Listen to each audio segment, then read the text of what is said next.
Hey, it's Norm Macdonald. It's my first time doing Howard's show on Sirius.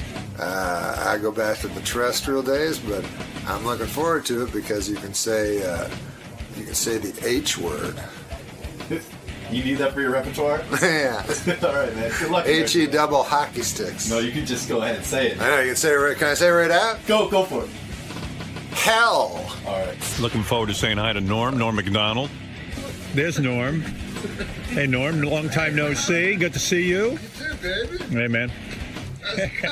Hey, Norm. You. Hey, it's good to see you. Here, wait, let me put on my jacket for this big interview. Oh, really? You have to put on a jacket? Well, Norm is wearing a jacket, and I'm going to wear a jacket. Oh, I see. That's what I'm going to do. Just asked me where I got this jacket. What was that? Yeah, put on his microphone. Isn't there a mic? Yell, Hey, yeah. now there's a mic. Now you're on. I'm sorry. Where is the mic? It's in on your headphones. headphones. It's on your headset. Oh, it is? How's that? On my cans? On your cans. You've got great cans. It's like Howard Cosell. Hey, listen. Yes. Artie was just asking me where I got this jacket, and it just occurred to me, you gave me this motherfucker. Did I? For what occasion? I asked you if I could have it. Is that a Howard Stern jacket? No, it's called Lugs. Oh, L-U-G-Z. yeah. That's right. That was a long time ago. Yeah. Hey, you like that jacket? You want another one? Is that what you're looking for? Is that why you're here? Norm, I got to ask you. I sit down, I can't see Artie. Sit down. That's why he does that. Norm, where have you been? That's the main question everyone wants me to ask you. Are you still working? Yeah. No. He's in movie jail. I can't tell you how many conversations I've had. You know I'm a big fan. Yeah. And I can't tell you how many conversations I've had with various people, friends and things like that, who are fans as well. Uh-huh. And we go, like, whatever happened to Norm? Like, Norm's just kind of like, you kind of went off. Yeah.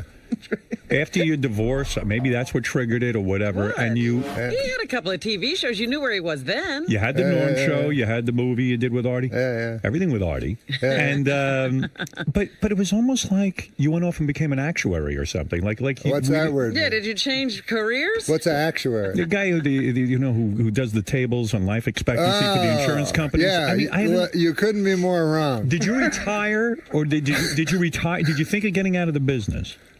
When I was with the actuary business? No, really. What happened to you? Where have you What been? do you mean, really? You fucking brought up actuary. No, it's like you're hiding. And then you're acting like I brought it up. Why would you bring up a word no one knows what it is? Yeah, exactly. Why would you? Why'd you do that? You did that. I did that? You just said actuary. I didn't do that.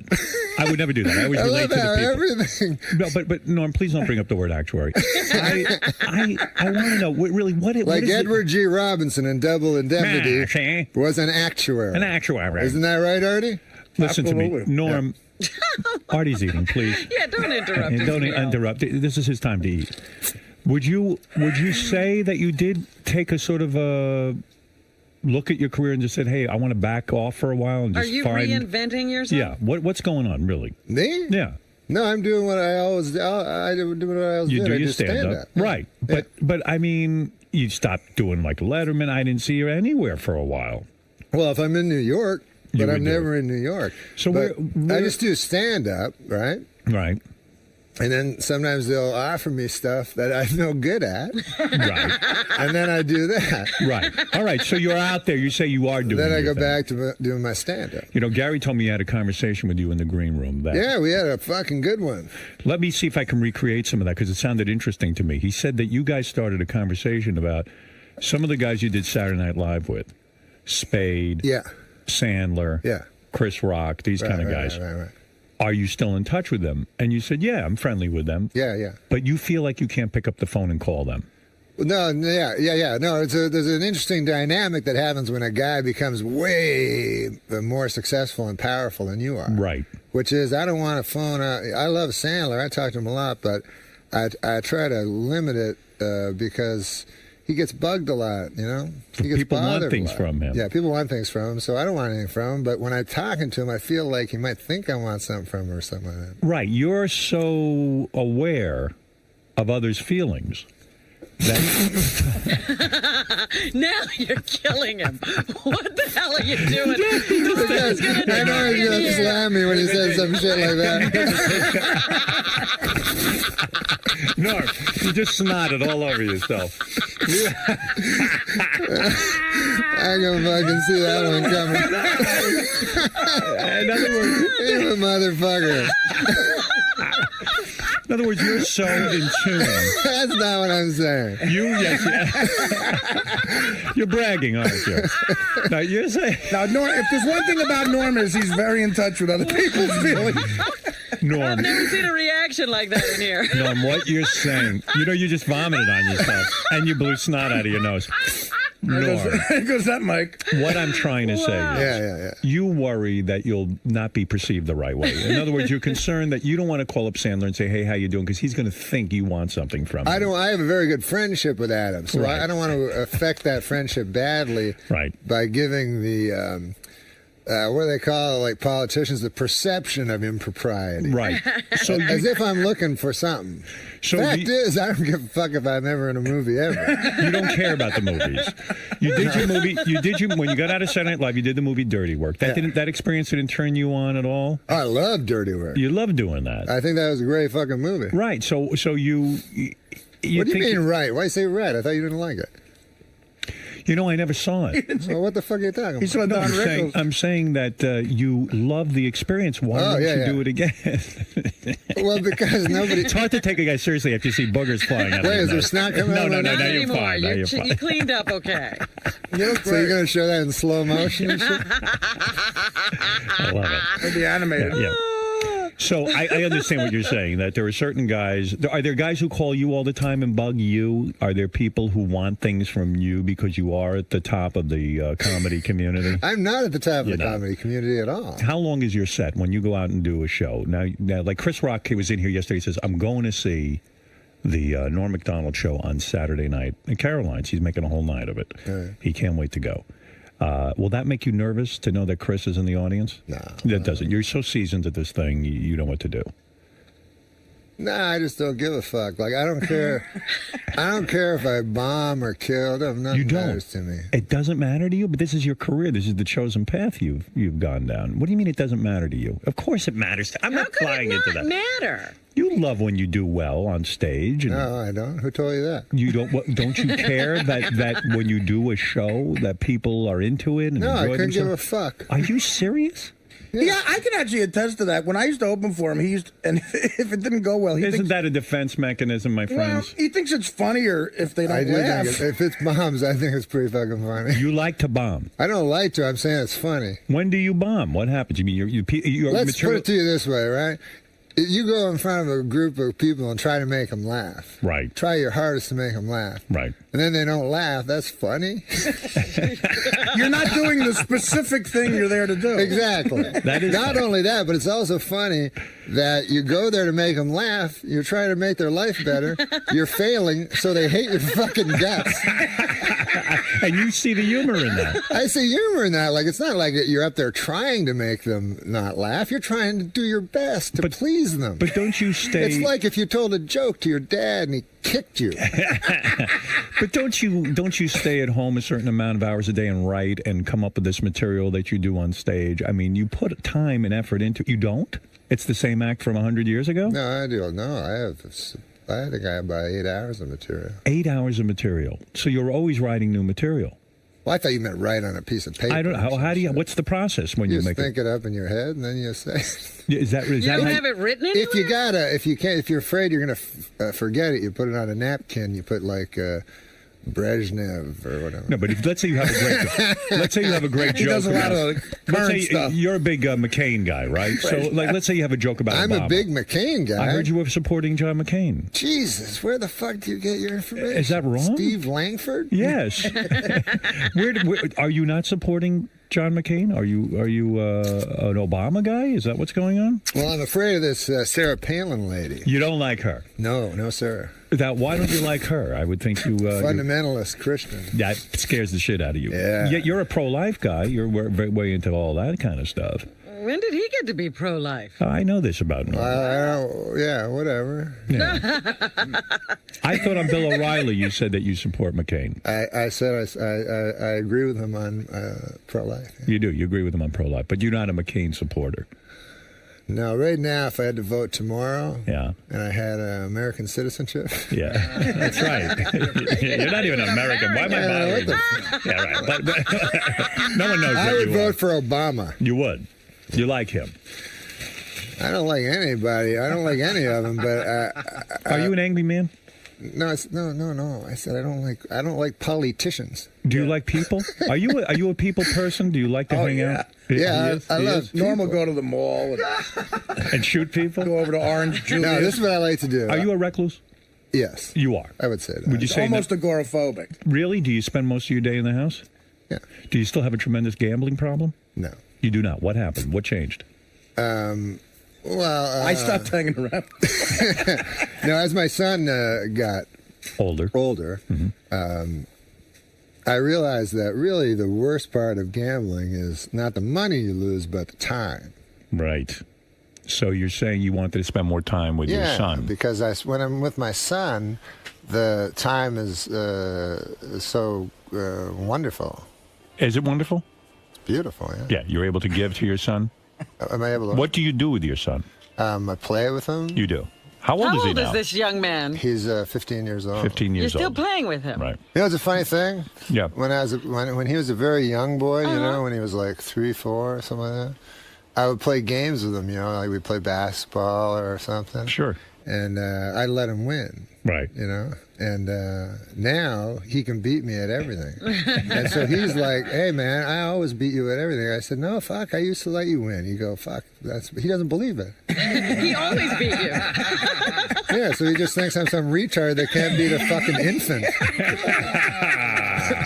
He He's doesn't seem- tall. He's a tall kid. Yeah, He's playing basketball. He's You're playing b-ball, baby. You're not It'd be playing- good to have him out there with Artie, shoot and see how he does. You're not playing poker at all? You're not playing because you love to Well, play you play high the stakes friendly poker. games, right? Come on. I try not to.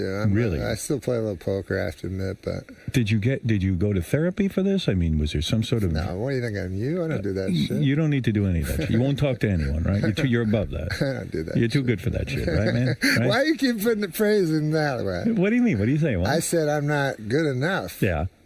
to. You You know, wouldn't I'll go- tell you what. This is what happened with me with the psychiatrist once. I think this is why I don't do it Oh, anymore. you did go to a psychiatrist. When I was a young man, when I Yes. was like 17 or this trouble kid, and they sent me to a psychiatrist. All right. And I talked to the guy, and I talked to him twice, right? Right. Next week, he fucking commits suicide. Is that true? So it's in the paper that I'm reading about. The guy's the worst fucking life ever. Like coke and yeah, you know. I mean, I shouldn't say the worst, but you know, just the worst fucking life. And I felt so bad because here I am yammering to him on his last week of life about my God, my mother. You know, so, You were labeled as a troubled child. Is that true? I was a bit trouble. when I was a kid. What behaviors led to them labeling you? What were you doing? The what? What behaviors led to them labeling you a troubled child? I mean, something must have happened to were commit you you to a doing? psychiatrist, Well, it's albeit a bad one, but nevertheless. it just sad. It was all happening in Canada, you know. Canada. you know, You can't talk about it because it happened in Canada. No, I'm You saying. know what happens in Canada stays in Canada. But seriously, what led to Hey, you you? want to hear a joke from my act? Yes, I do. He must have done something really bad. No, it's about that whatever happened in Vegas stays in Vegas. Go ahead. Yeah, I want to You hear. know that. that fucking whatever happens in Vegas stays in Vegas. Yeah, I You heard of that. I heard that. So actually, it doesn't really stay. Like you can't. It's not like you can kill a person and then leave Vegas and everything's cool. You know what I Right. mean? So what I did was I looked at that phrase. What it actually means is basically you can go to Vegas, fuck a prostitute, and then she will not tell your wife. Right. That's That's exactly exactly what they're saying. it. You're saying. Not like those gossipy small town whores You're back saying. to where you come from. I'm saying back at home, they're blabbermouths. You're saying, in other They're words. sitting in the beauty parlor going, "Oh, you're married to Hank Johnson? I fucking shit on his face last night. In other It's a words, small world. there are certain people who literally think they could go to Vegas and do anything they want and it will stay in Vegas. And they're completely wrong. Of course. And they should be more literal in the translation of what happens in Yes, Vegas. they should say, Because yeah. some people are dumb. They don't get it. They don't know. No. You're saying the slogan should be, if you fuck a whore in Vegas, your wife won't find out. That's it. Right. They're Okay, very got it. discreet. Yeah, I like that act. That's what you're going to be doing at Caroline's? I would go see that.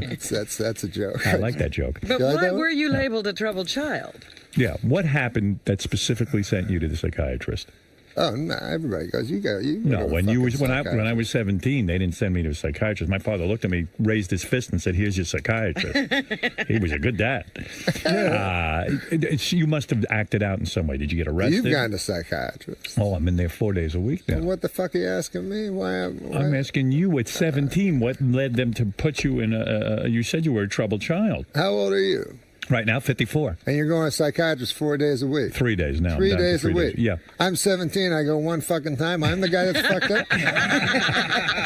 All right, listen. You got to give your head a shake. Listen, I was shocked. Hey, what do you think of that, man? I was thinking of using that as my Tagline? tagline. Yeah. For a comedy. I like it. Hey, give your head a shake. Like the guy who says hamburger at the end. You know that? There's a the guy out- funniest did you ever hear that guy? motherfucker No. ever. There's a black guy. His entire act at the end, he goes hamburger.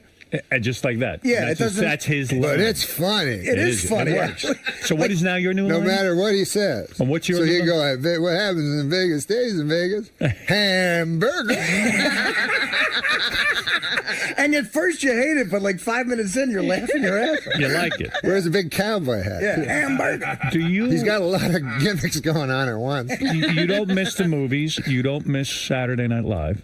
You do miss I miss Saturday. Saturday Night Live, yeah. You do. Yeah. I love the Saturday Night Live. Chevy Chase was in here recently. He didn't say it on my show, but I read it somewhere. He said the only guy who ever did the news right since I left was Norm Macdonald. Did you know Really? that? Did you know he said that? I heard that. Oh, you did hear that? Yeah, I heard that. I heard you have that framed on your wall. Is that true? No, It is not true. Okay. You don't give a fuck what anyone says. Chevy Chase didn't remember me. Oh, no, are you kidding? I swear to God. We shampoo and shit. I know. Well, I mean, listen, you know. He remembered you. He didn't remember Chevy me. remembers you. He doesn't remember working with Artie. No. He got up and he said, "Nice to meet you." Artie said we worked together. He goes, really? When? Yeah, what film? What film was that? The Midget film? I said, "Dirty Work." You know what happened with Chevy when he was on? Because he was having trouble with you, because you would phone him and wake him up and all that shit. We were not friends back then. Yeah. Right. So Yeah, I that's told him, right. I said, Chevy, fucking phone Howard, and just, if you like him, he'll like you. It's over. That's it. And now we're friends. We're the best Yeah, of there you friends go. now. That's how it works. That's good. So anyway, I was shocked. Because remember he said he was at a Yankees game, and a guy came up and called his daughter a cunt. That's right. Yeah, that actually he spoke about you quite a bit there. Yeah. Right. I'm sure. Listen to me, Norm. You don't age, man. You look good. I look good? Thank you. And you look good. Thanks, pal. Yeah, you look real good. good, man. You put on a little weight, but it looks Yeah. good on you. You look No, a little, I'm working big. out? No, it's just fat. You're fat now? Well, it's like, but it's proportion. No, I got abs and shit. You, listen, I always talk about Norm being a good-looking guy. He always got he's quietly He going scored back. some- He scored some big ones. Who is it I heard you had? Can I mention someone I heard that you had sex with? I don't know. I'll tell you the name. You can confirm, deny, or not even comment. Oh, somebody said you once had sex with the porn star, Savannah Sampson. Is that true or false? I never even heard of her. Never heard of her, so you never had her. I never heard of her, so I would like think to have so. sex with her. No, I've never had sex with a porn She's my star. favorite porn star. Yeah, but when you worry about... You would never. This is what I would worry about. Go ahead. Because I remember when Pamela Anderson was on Saturday Night Live, hey, man, you got to go for that and stuff. I wouldn't want to, after, Tommy Lee and who's the other dude? That's right. Kid Rock. Kid Tommy Lee. Rock. Yeah, right. I don't want to pull out my measly cock, What the fuck am I? What, am I crazy? I'm not stupid. But you also worry about diseases and things like that, right? I mean, you're pretty careful. You wear rubber when you're with the women, or do you go wild and just say, fuck it, I'm gonna have sex without a rubber? Do you ever, what do you do? When I'm making love Do to you a ever yell out lady. hamburger? Yeah, after he comes, he says hamburger. Hamburger. No, seriously, how is your sex life, by the way? Because you're single now a long time. We don't see you in the tabloids. We don't see you with any broads, any women, nothing. Are you into a commitment? Are you into any kind of committed relationship? No. Nothing. Those days are over. Mostly I just whack off. You whack off mostly? Almost only, yeah. You don't go out on dates? No, I much prefer whacking off. See, I always thought you'd be the kind of guy because you like to be home. You're a recluse. He'd get a wife or something. Not a wife, maybe a tight girlfriend. Someone. The whacking off's better. Yeah, you really feel that way. Yeah, because my imagination's better than any fucking reality. Are you being serious with me? I'm being dead serious. When's the last time you had a girlfriend? I don't think I've ever had a girlfriend. I had a wife. I guess she was my girlfriend before I married. Right, and after the wife, That was it? That was it. You realized I'm a different guy than I thought I was. I'm really a loner. Yeah. You're a loner. Yeah. Do you get lonely? No. I was shocked that you went on Adam's show, Adam Carolla, and you said, Howard, more or less, it seemed like you kind of said that I'm responsible for Artie's heroin abuse. He almost said you're killing Artie. Yeah, and you said that. What did you say again? Wait, stop. I thought you were on Adam's show. I could play the tape, but I don't need to unless you want to refresh your memory. They played me the tape. You kind of said Howard is the cause, and that I even on Adam Carolla's show.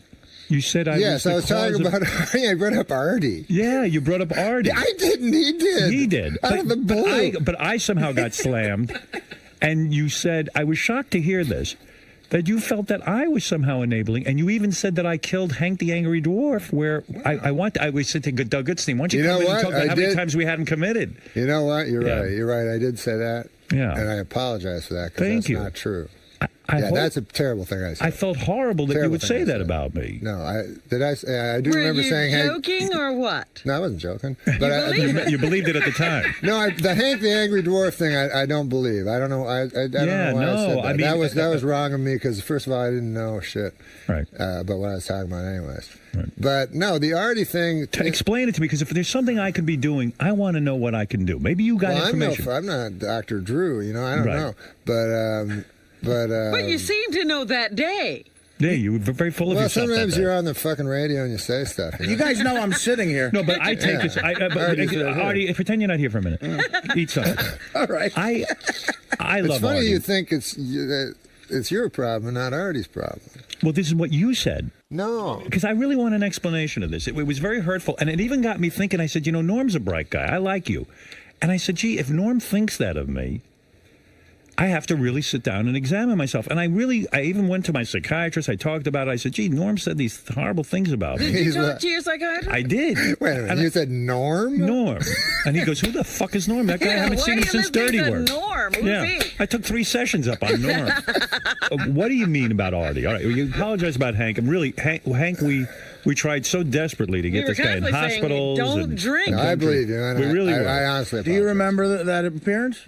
But do you remember? That on do you remember that? Yeah, so I felt bad after I heard that because I do love Artie, and I would do anything to see Artie stop the negative behavior. I've talked to Artie privately about it. I mean, I don't want to be some guy who jams it down his throat and all that kind of stuff. But you seem to feel that I'm enabling or encouraging the behavior, and I'm not. I don't remember hearing. I said the Stern Show. Yes, you feel it's Robin who's doing most of it. No, but I'm saying that the show is a creation. Yes, that's very real. That's very. It's at its most interesting when the guest is at his most honest. Yes, that's true. Artie is probably as honest as you're going to find. Yes, he's terrific. And as provocative as you're going to find. Yes. Right? Yes. So then there at 4, that makes the show hugely entertaining. That is true. And isn't that what you're going for? Well, I'm always into honesty, but I mean... But how is that enabling him or encouraging him to do destructive things?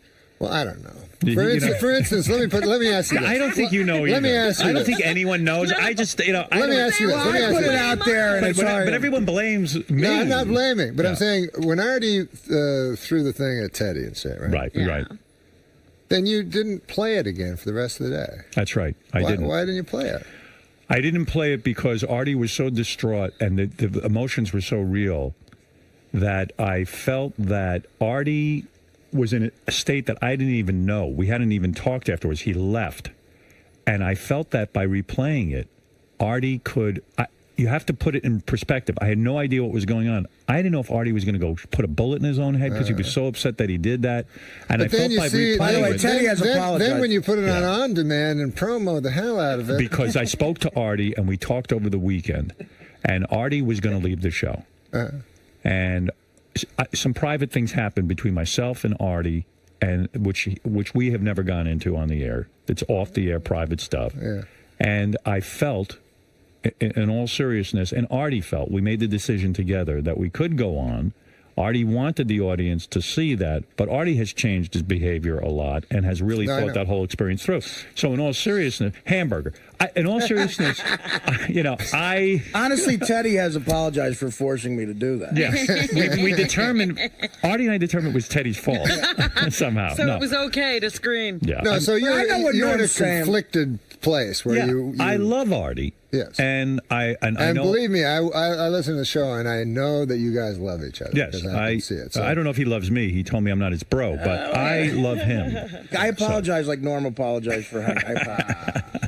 So what are we really saying now? Well, listen, Chris, because every guest has to comment on this. I think that Norm has disavowed everything he said on Adam Carolla.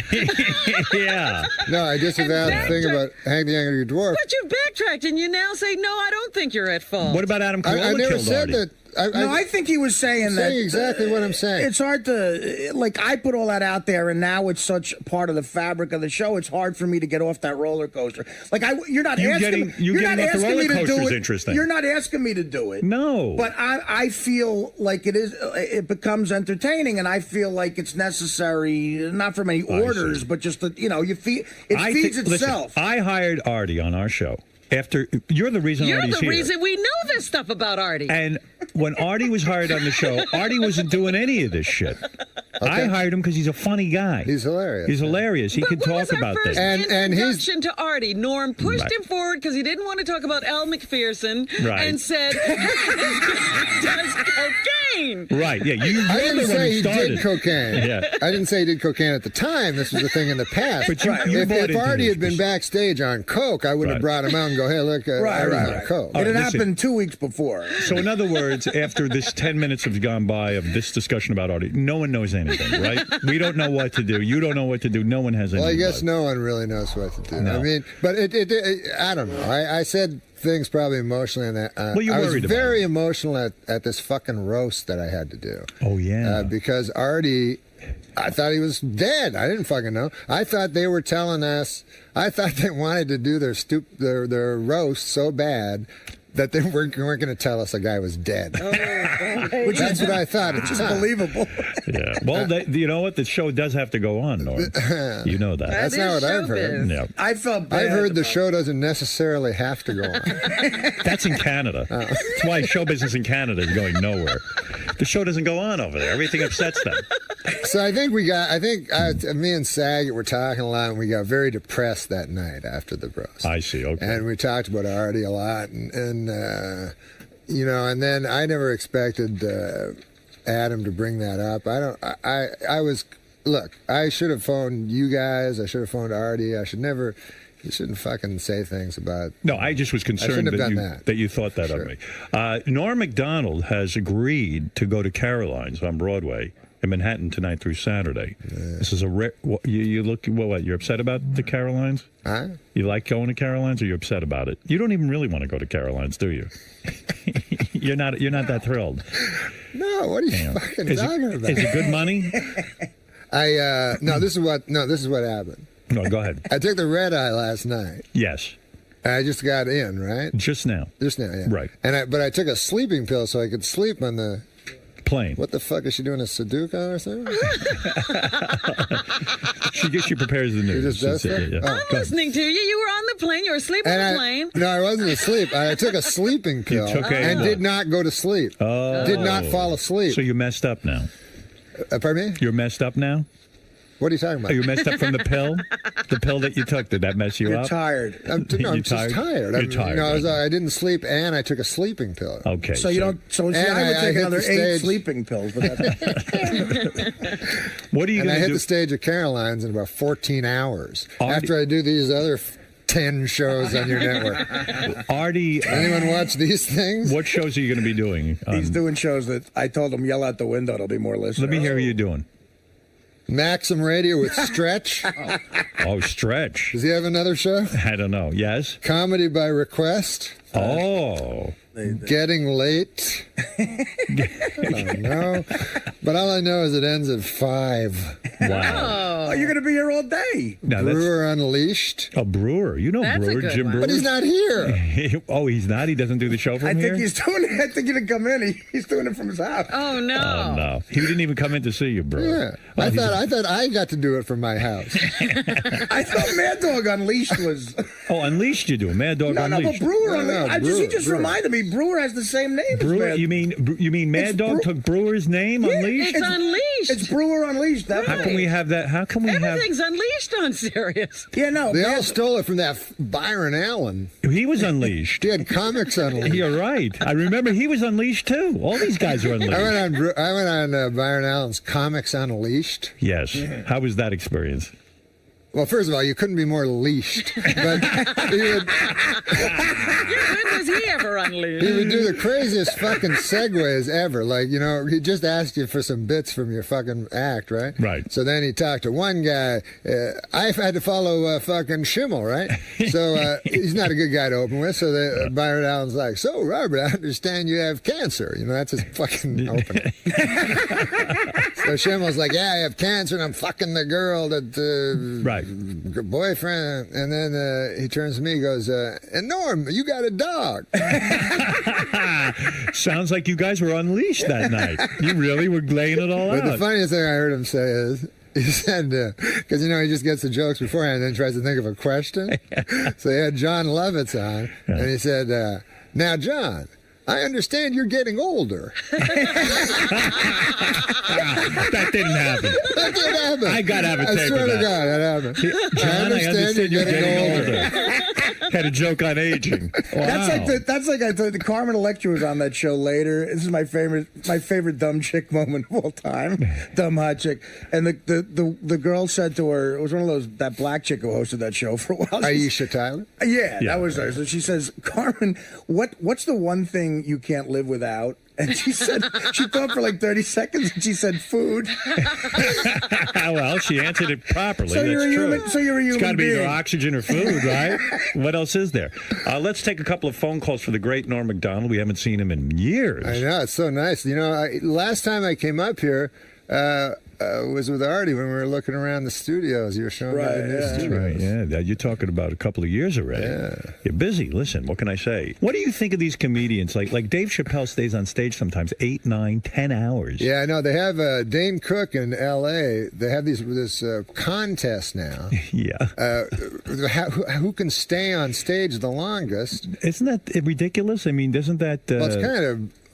The audience is really the people that should get the prize. Exactly. I know. I mean, that you can get even the best comedian. You would get fatigued after a while hearing that much Anybody comedy. I mean, if you can kill for it, should be if you go 5 minutes without a laugh, you lose or something. But otherwise, this is just talking to a mic. Do you ever get up on stage and think about the absurdity of it all? Do you ever sit there and you're in the middle of your act and you go, like, what is my job? I'm standing here in front of a bunch of people and they're waiting for me to make them laugh.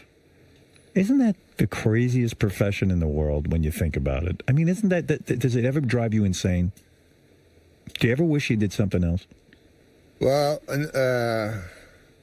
I did manual labor before, and I liked that a lot. I was a dishwasher. I loved it. Really? Yeah. But the pay was shitty. The pay is shit, but somehow I always had money. I don't know why. You yearn for those days. I don't got no money now. All right, Ralph, you're first up in Jersey. Go ahead. Ralph. Norm. How you doing, baby? Good, man. Hey, first of all, Norm's a great stand-up. I highly recommend his show. I've gone a couple of times. It's really good. All right. And I'm not going to repeat anything that Norm and we've talked off the air about Artie, and I don't think you're being 100% honest there, Norm. I think you know that There's some things you said. I don't think that you're saying that Howard's responsible for Artie's behavior, but the show just encourages it. Yeah, of course Well, that's what he just said. And there's no, and then there's no consequences, and that's where I think so. Like Artie falls asleep. What job could you fall asleep at? Well, Ralph brings up a good point because every guest has to talk about this now. I think Chris Rock said that Howard should fire me. That's what he said. It is because if I didn't have money, I wouldn't be able to. Well, if you weren't so funny, you would be fired. I mean, that's the bottom Do you line. recommend that I fire Artie? But get away with it because you're so funny. But if Chris Rock said that, he's incorrect. That's not the right move. If fire your friend. there is a job that you can fall asleep at. Sure. Because Artie falls asleep. That's right. Guy's sitting right there. Let's go to Debbie. Debbie needs to speak to you, Norm. Go ahead, Norm. Hi, Debbie. I was wondering what you think about Artie always complaining about the movie Dirty Work, because I think it's hilarious. And in his DVD, he gives people money back if they paid for it. Yeah, no, that's funny. No, it's funny because Dirty Work is a movie that's just how can I put it? It's just bad. It's hilarious. I know it is a funny movie. I can't apologize for it. Chevy Chase was in it, and he said that unfortunately he was disappointed because it was really like an R-rated script, and then the studios got a hold of it and cut out a lot of funny stuff. The studios. Why does Artie apologize for it? Yeah, well, no, I mean, I love the movie too, but it's a movie that's fun to make. Listen, the kid at my shows, they have 50 DVDs, and they asked me to sign it on stage, so I thought of a joke for it. Did the movie make any money? No, it did not make any money. But the funny thing was, Chevy's right, because I remember the fucking there was that guy Greg. Remember? There was a guy from the MGM, So the movie was pretty fucking dirty, I thought, and they kept going, "Nah, this is a PG movie," And we're like, "Really? Like, it seems like an R movie. We're saying a lot of dirty stuff in here, and we're doing dirty things." And no, man, that's fine. So we didn't do any retakes or anything, like a clean version, Right. Then they gave it to the MPAA for notes, and they gave the script back with no notes. Usually they make little notes. Sure. They said, "What are you fucking guys crazy?" They didn't even fucking dignify with a single note because the whole thing was so dirty. Was so obviously an R movie. Wow. So then we didn't have any fucking backups. We had to cut scenes. We had to do retarded looping that looked like nothing. I would like to see the original version. Artie does that joke. He says, "If anyone didn't like Dirty Work, I'll return your money." He's already returned $90 million. The guy's bankrupt. No, you know what it is? That's very flawed. Yeah, Ralph. Howard. Yes. How could the movie be a failure if you returned $90 million? That wasn't logical what I just said. Ralph, go ahead.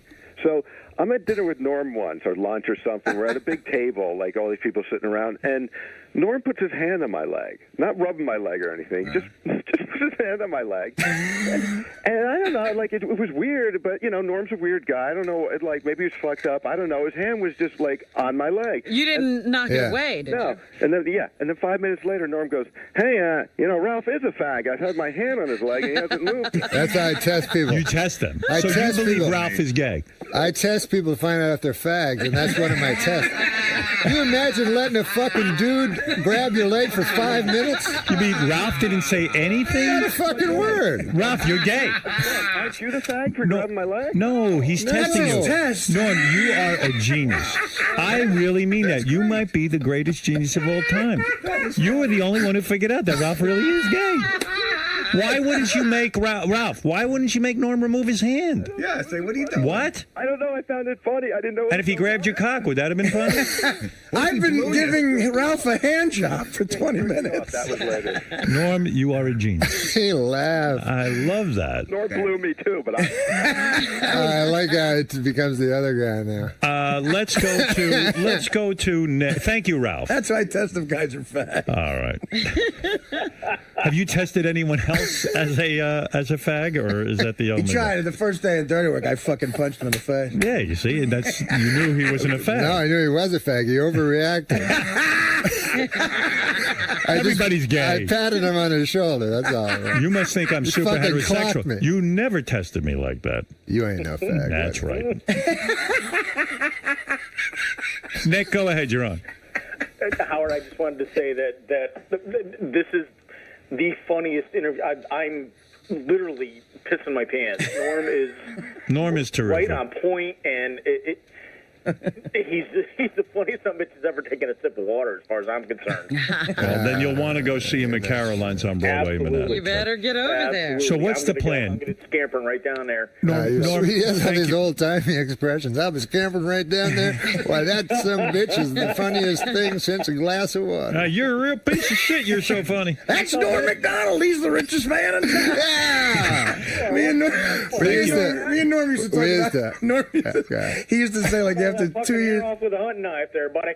Yeah, well. After 2 years of the Norm show, he was like, fuck, I got enough money, like, fuck being the richest guy in L.A. I got enough money to be the richest guy in, like, Spokane, Washington. And it's just like... Because you go on the road, and the guy would drive you to the club. You'd be in some little town somewhere, right. And then the guy would be driving you past, and then you see this fucking huge palace with 8 cars, and they go, that's Roy Johnson's house, richest man in town.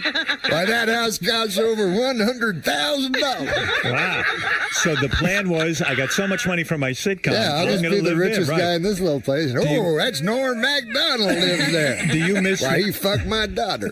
Do you miss the days of the sitcom? Do you miss that kind of money, that action? I mean, that was tremendous. I mean, you didn't have to do a whole lot, and you got a lot of money, right? You had to do. That's a misconception. If you're the star of the show, there's a lot for you to do. As a supporting actor on a sitcom is literally stealing money. You were stealing money. Yes, but he had a lot. Do you miss the sitcom? Artie had a good job. Did you miss the pay? Do you miss the going to the studio? It's exciting, right? You don't miss it. No, I don't miss. I miss the people. That sounds like faggot. But I love Artie. I love Laurie Metcalf, and I love Max Wright. So right. You don't call Artie that much, do you? Well, I'd say about once a month. Once a month, you guys speak on the phone. We it's try not awkward. We try to talk. Is it uncomfortable speaking to Artie now? No, I wouldn't say it's uncomfortable. Sometimes you have to, be careful, what you say. It's like, really? He gets touchy, right? No, I'm saying the same way that Letterman doesn't want to talk to you. I see. Now you got 4 hours to fill, so you got to sometimes be careful. I see. Really? Even though I have probably nothing of scandal. I can't imagine what those conversations are. I just can't. Unbelievable. Well, look, you've done it all. You're Norm Macdonald. What's the plan for the rest of the day? So you have nothing to say. You're going to do the show. Done it all. You've done You're it all. Norm Macdonald. That says my name. That's when you know the interview's coming to a halt.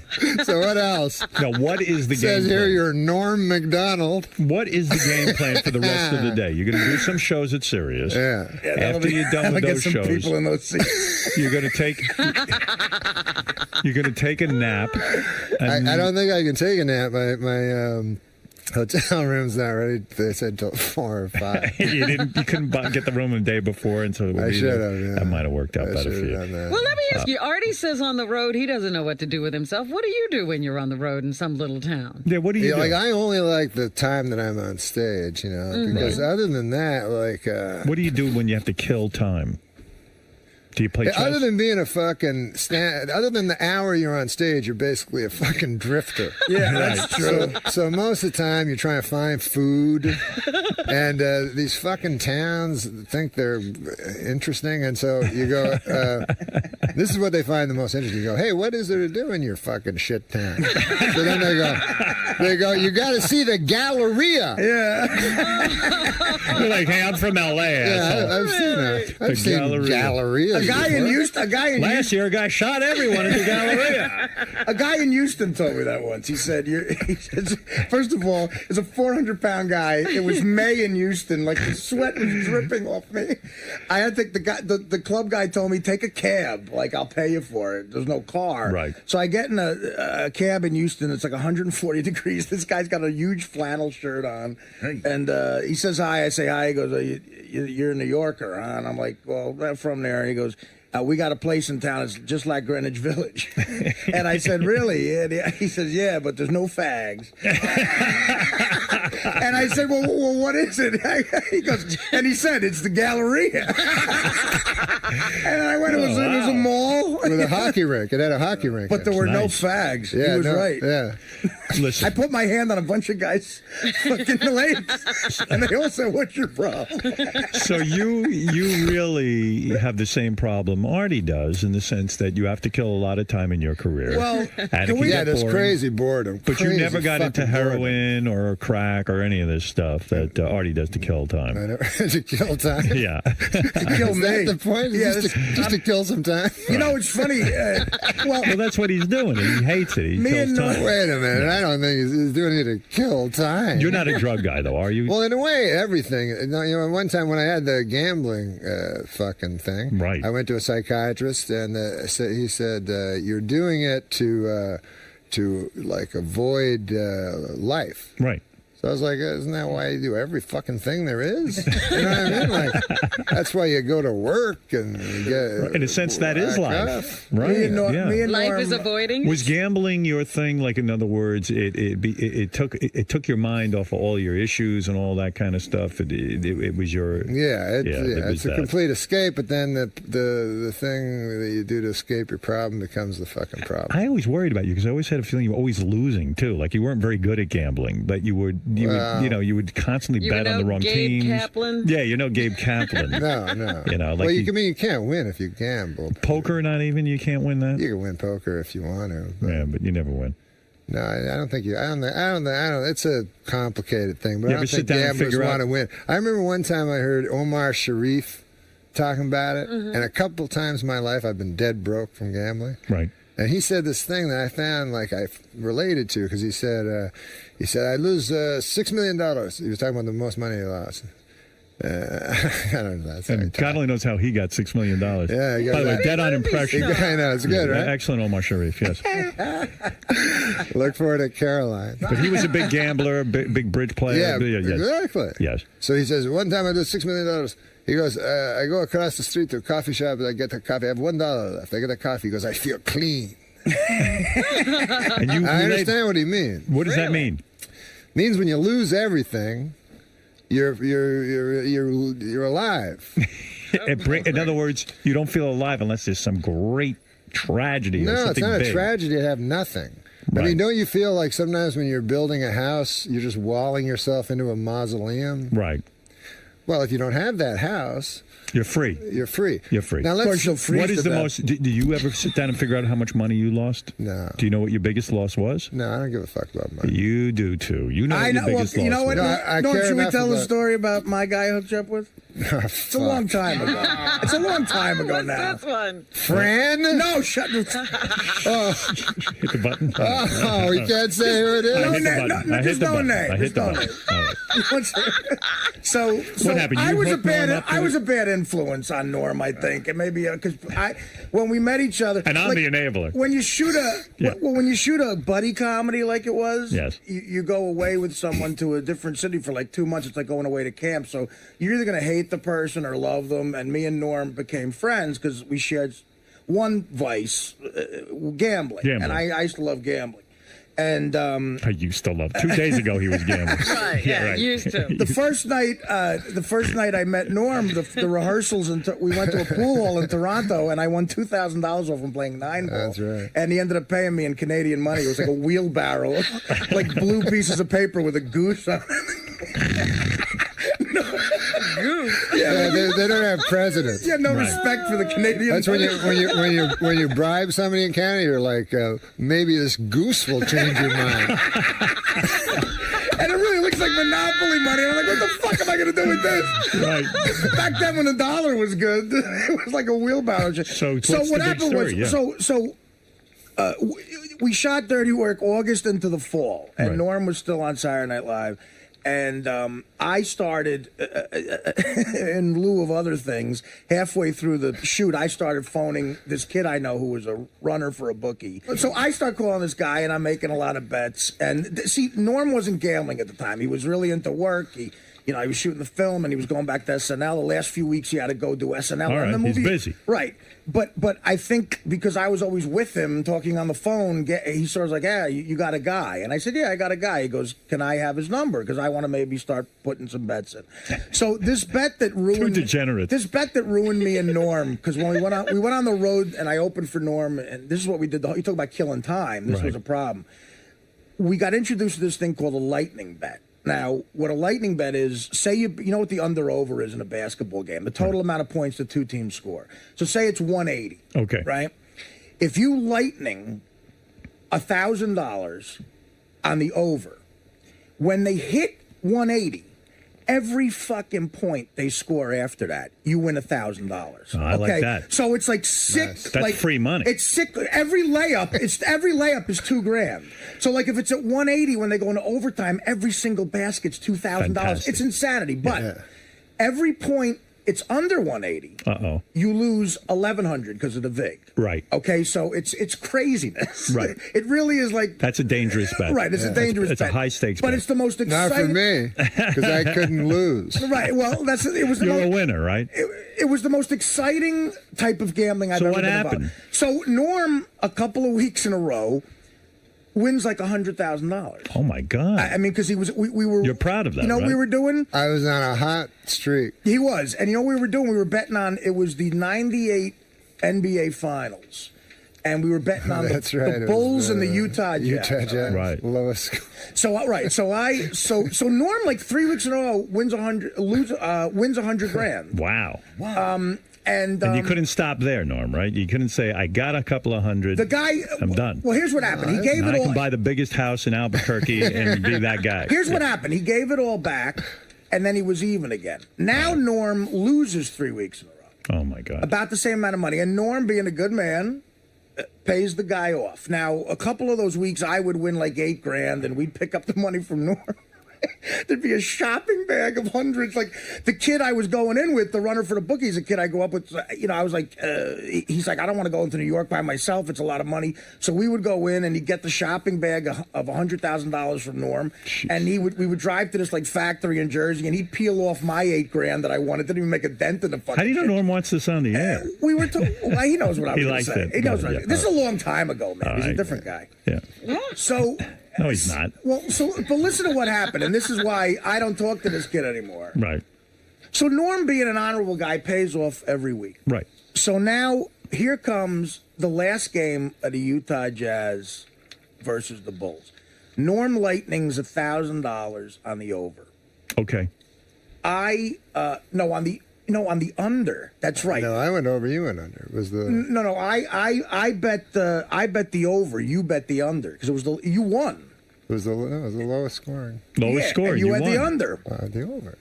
So it was the lowest scoring game.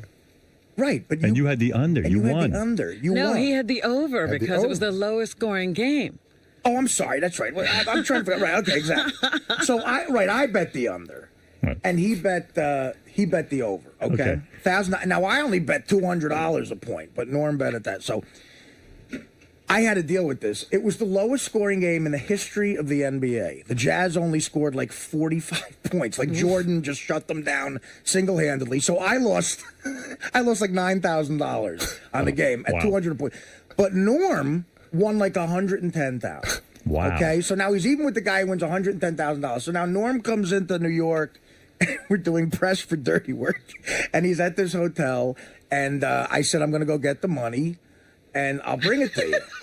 So I call the guy up, and the guy goes, listen, man, I'm sorry. Tell Norm I can't find the guy. And I said, what? He says, tell him I can't find the guy. The bookie just took off on me. Wow. So I said, first of all, now listen, you got to, like, I knew Norm for a little while. But I had just gotten the movie with Spade. I said to this guy, I said, listen, you're fucking me up here, man. This is a guy I work with. I said, Norm could easily call Spade and say, this jerk off is ripping me off. He could get me fired from the movie. You're fucking me here. He's a good friend of mine. He paid you everything. First of all, what bookie wouldn't want that business? Wow. I had to go to the hotel. I had lost the $9,000 I lost, I gave to Norm. That's true. And I said, because I said, I'm not going to give it to him.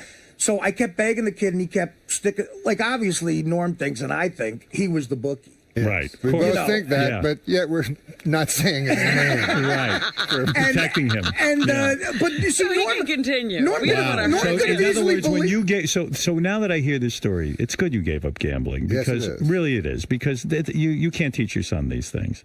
My son's a good kid. Right. My son's a good boy. He's a good boy. But also, Artie keeps gambling with people he can't get paid for. I know. Well, no, Artie was up $70,000 and couldn't get it. Did you hear that? Same deal. Yeah, same deal. Not the same guy. Different guy. Same story. I won 78,000 on the NFL playoffs, and the guy gave me 18. He can, but you know, again, it's Scumbags. like, and you can't go to the police. They're not Yeah, interested. right. in There was that. no, nothing one to guy, I do. remember with this guy, they go, why don't you break his legs? I'm like, what the fuck? Why don't you kill him? I'm like, yeah, that'd be a good thing. well, I tried to Kill a man. And you'll go to jail. I go to jail. You've never killed anyone, have you? What? No, you've never killed anyone.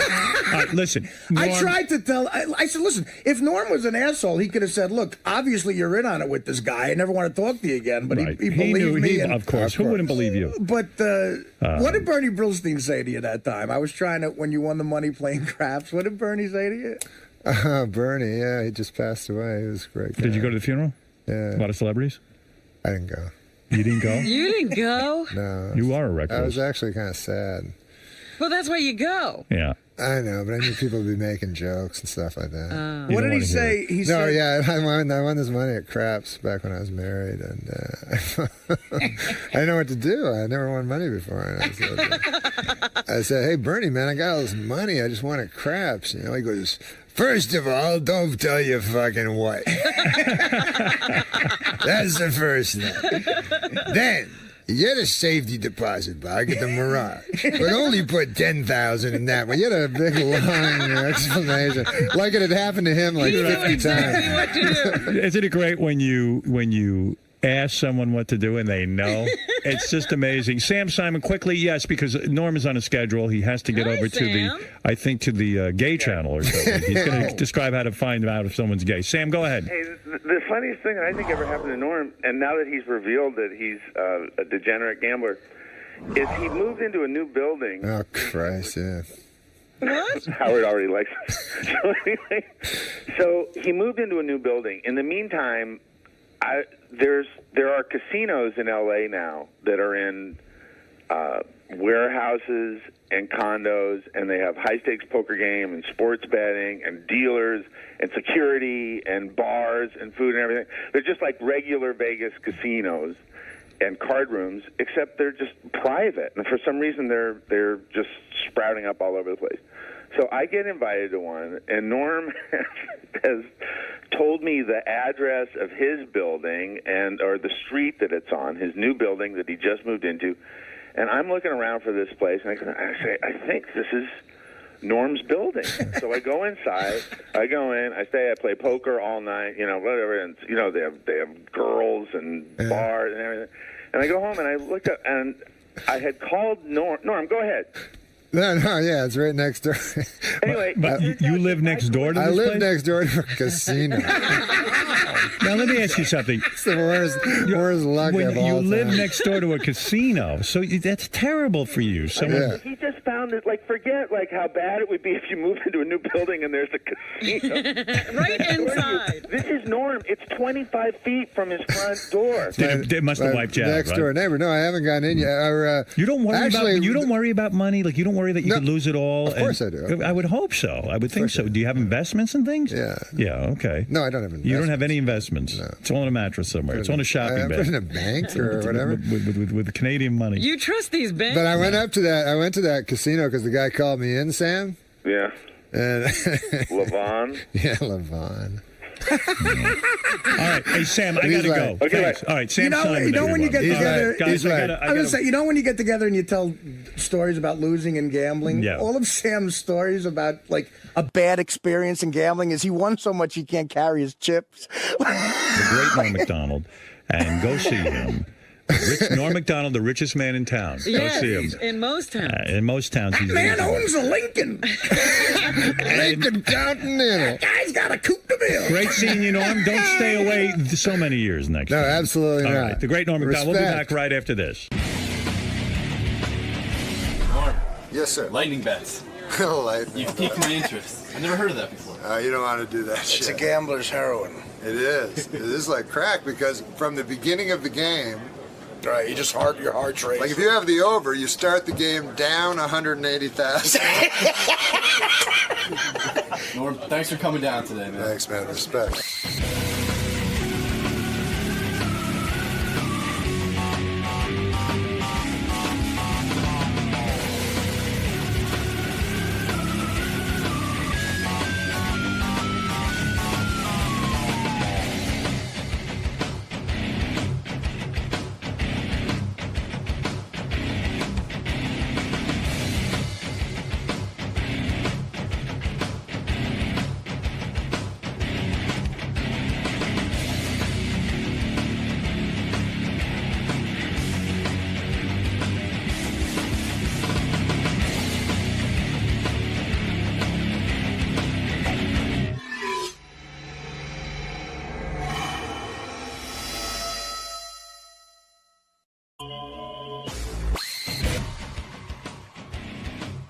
All right, I'm going to go first to Jeff Probst, who is currently in second place. I don't know. You I don't guessed know. Ronnie. No. Ronnie does not have a berry on his face. He's got other shit on his face, but not a berry. Jimmy, what's the answer? Ralph the Homo. Ralph the Homo is acceptable. Jerry O'Connell, what's the answer? Come on, you know who has what? a berry on his face? I went with Eric the Midget. Eric the Midget? Oh, my goodness. Well, didn't he have something on his face? Are you aware we bumped Ryan Felipe for you? Jerry said, I'm really embarrassed by my performance. I go, He doesn't want to leave the studio because of it. I said, maybe you should be happy you didn't do that well. You know? Shows you have a life. Yeah. Yeah, I mean, shows you have something going on, man. Here's the thing, Jerry. You have to listen all day and then listen to the reruns on the weekend over and over and over again. Try to memorize everything that happens. And obviously you don't have that kind of time. Right. How often you banging your wife? Is it still as hot and heavy as when you first met her? Yeah, it's still still going well. A lot of people, when I got married, said the first year was going to be the most difficult, and I haven't found that at all. So it's getting more difficult? It's You mean? yeah. To me, the first year is the fun part. You know, I mean, you still have that glow. Well, how long did you know each other before you got married? They were going out a long time. For a few years, 3 or 4 years. Yeah. Well, Jerry, you mean the first year of marriage, right? Is supposed to be the most difficult. That's what I mean. I mean, we, but you were living together and everything before that, so it wasn't like anything changed. I've actually found, like I've actually gotten better at it. A lot of times, at fucking. Yeah, I'm practicing. I practice with her too. I try to never fight. Like even when fights are instigated, and they get instigated, they just do. But is it weird for you when you go out like together and Rebecca gets all this attention because of her looks, and then like guys kind of are always sort of like flirting with her and hitting on her? I mean, does it get a little bothersome? There's nothing I can do about that. I mean, at the end of the day, I'm the one that Rebecca's married to, so it doesn't bother me. And what am I going to do about that? When you say the fights get instigated, who's instigating them? I just mean everyone. People who live together are going to have differences, definitely. What differences could you have with Rebecca, though? I mean, it seems impossible. You just have differences about, like... Do you try to put things up in the house that she doesn't want up there?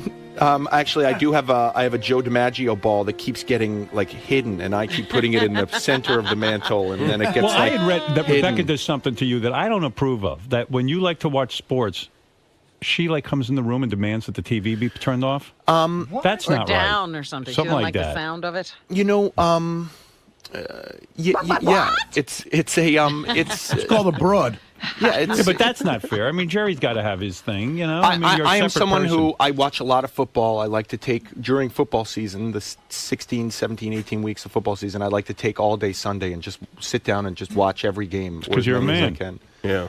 And, I think... And she'll walk in and go, I think it's a common argument that spouses want to do other things outside and stuff, and I have to respect that. But she went on Letterman on one of these shows and goes, I go in the room and I make Jerry turn it off. Wow. Well, no, not the football game. The negotiation that we've had, once again, getting back to never fighting, is Rebecca listens to music while I get to watch the image of the football game. Right, yeah. Oh, so you can't hear the sound of the football game. I cannot hear the sound. You guys have to be in the same room? We only have just a living room. And you should come to my house. Really? You should probably get divorced. I mean, it sounds ridiculous. It does sound ridiculous. Like why does Jerry have to have music on? So she's dancing around and stuff while you're watching the game? What music are you listening to? Is that the problem being with a hot chick? They're used to getting what they want from men. I think I think that Rebecca is. Why are you laughing, Jimmy? I feel bad for Jerry, but what are you going to do? Listen, I think being that so careful. I realize there are demands made of me that if I was with another woman, I would probably say shut the fuck up, And when I'm very grateful to be with Rebecca, and I just don't want to fight. Jimmy would never put up with that. Jimmy, if Sarah walked in the room and said to you, "Look, I'm putting music on.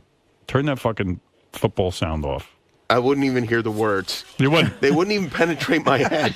Sarah would get tasered, right? No, but you know what? She knows that she knows that I enjoy that, and it's part of the kind of, the deal. And so she lets it happen. I'm afraid Jerry didn't, teach Rebecca right from the start. Like Jerry's on the losing end of every argument? Is that how you're feeling? That's how I'm feeling. Rebecca gets her way all the time. Like Rebecca has a sign up in the bathroom to remind Jerry to put the toilet seat down. Actually, I did get in trouble. I was putting the lid down, and I'm told to keep the lid up and just keep the seat down. Wow. I did get in a little bit of trouble for that. Yeah. Jimmy, you put the seat any way you want, right? Yeah, well, sure, of course. But part of the thing is she has her place, I have my place. So, her place is she gets to decide what goes on, and my place I decide what goes on. Jimmy told me he pees on Sarah. He doesn't even. He doesn't even go to the bathroom anymore. He just pees on Sarah. Just go wipe down. Little R. Kelly. You get back at a hot chick, you disappoint them during sex. That's what I do. Yeah, that'll teach him. That's my strategy. 970P. The extra E is for extra P. Oh, Rebecca's a lot of fun. Lot of fun. I got to hang out with Rebecca, as you know. I know, I mean, has she is fun. Wonderful things to say about you, and especially Beth. Really likes Beth. Who does she like better, Howard or Beth? I think she likes them differently. That's a terrible question. She likes me better. I know that.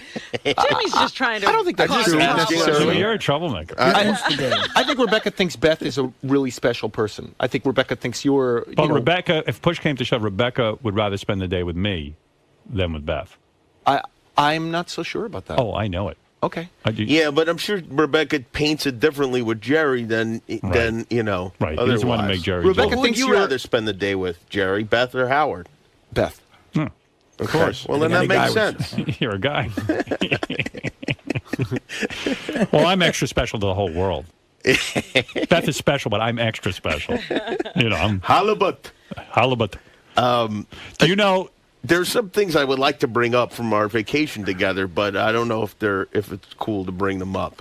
Well, yeah, it's cool. But first of all, I just want to say that people should know that Jimmy is such a super fan, and in a way he deserved to win the contest, because whenever he wants to hear the Howard Stern show in his house, he turns to Sarah and goes, "Halibut."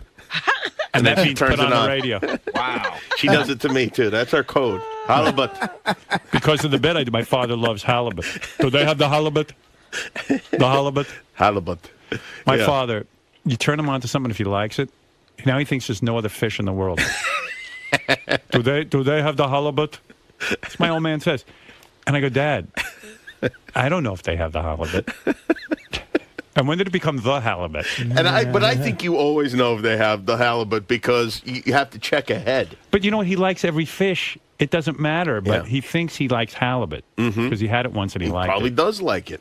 Do they have the halibut? Do you want to hear something weird? I don't buy newspapers anymore just because you get it on the internet, and I sort of canceled all the subscriptions. Right. But I flew in yesterday and I bought a New York Times, and now when I get the New York Times, I think of your father. Isn't that weird? Yeah. Well, my father, that's his Bible. Yeah. Like if I was a writer for the New York Times, my father would think I was great. Like anything with the New York Times. But it's just funny how you affiliate things with things, Like I think of your dad when I pick up the New York Times. My father's already read the entire New York Times. Front It's already to back. done. It's already done. For the day. And he can quiz you on it, and we'll have opinions about it. And as long as you talk about that, you're fine. You go off into any other area, you don't want to hear from me. Unless it's halibut. But you are just like your father in a lot of ways. I know. Because Absolutely. when we sit down for dinner at around 4:30 in the afternoon,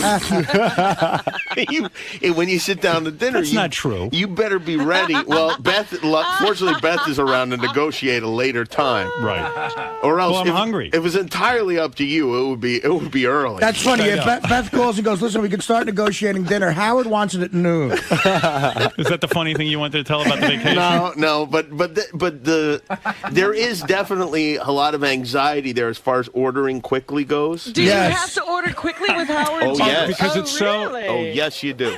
Well, I just wanted to mention a couple things because Sarah is very bad at ordering, and the great part is she doesn't think she's bad at ordering, but everything's positioned as a question. Like there's something on the menu is like she's a vegetarian, which makes everything a problem. But she'll be like, veggie wrap. And then the waiter doesn't know what to do because it's being positioned as a question. Right. And really you just say, veggie wrap. That's what she want, right? Right. But it becomes a whole thing. But when you're around, she gets her act together and kind of prepares for what she's going to order. Is she nervous around me? Well, no, but I think she understands that everything has to go exactly your way, or we Is have that trouble. true, or you just know that from the radio? Howard, everyone's nervous around you. No, Why is everyone I'm nervous not around nervous me? around you because I share the same anxiety about wanting. I feel like. Oh, the waiter's got to get the order, and I don't want to waste their time. And you know what I all that find, stuff. and tell me if you guys find this. When I finally get to a restaurant, no matter what time it is, I'm hungry. I want to eat. I'm really hungry, and no amount of drinking is going to satisfy. I don't want to socialize. I want to eat. And it is a curse. It is just a curse. I am like my father that way.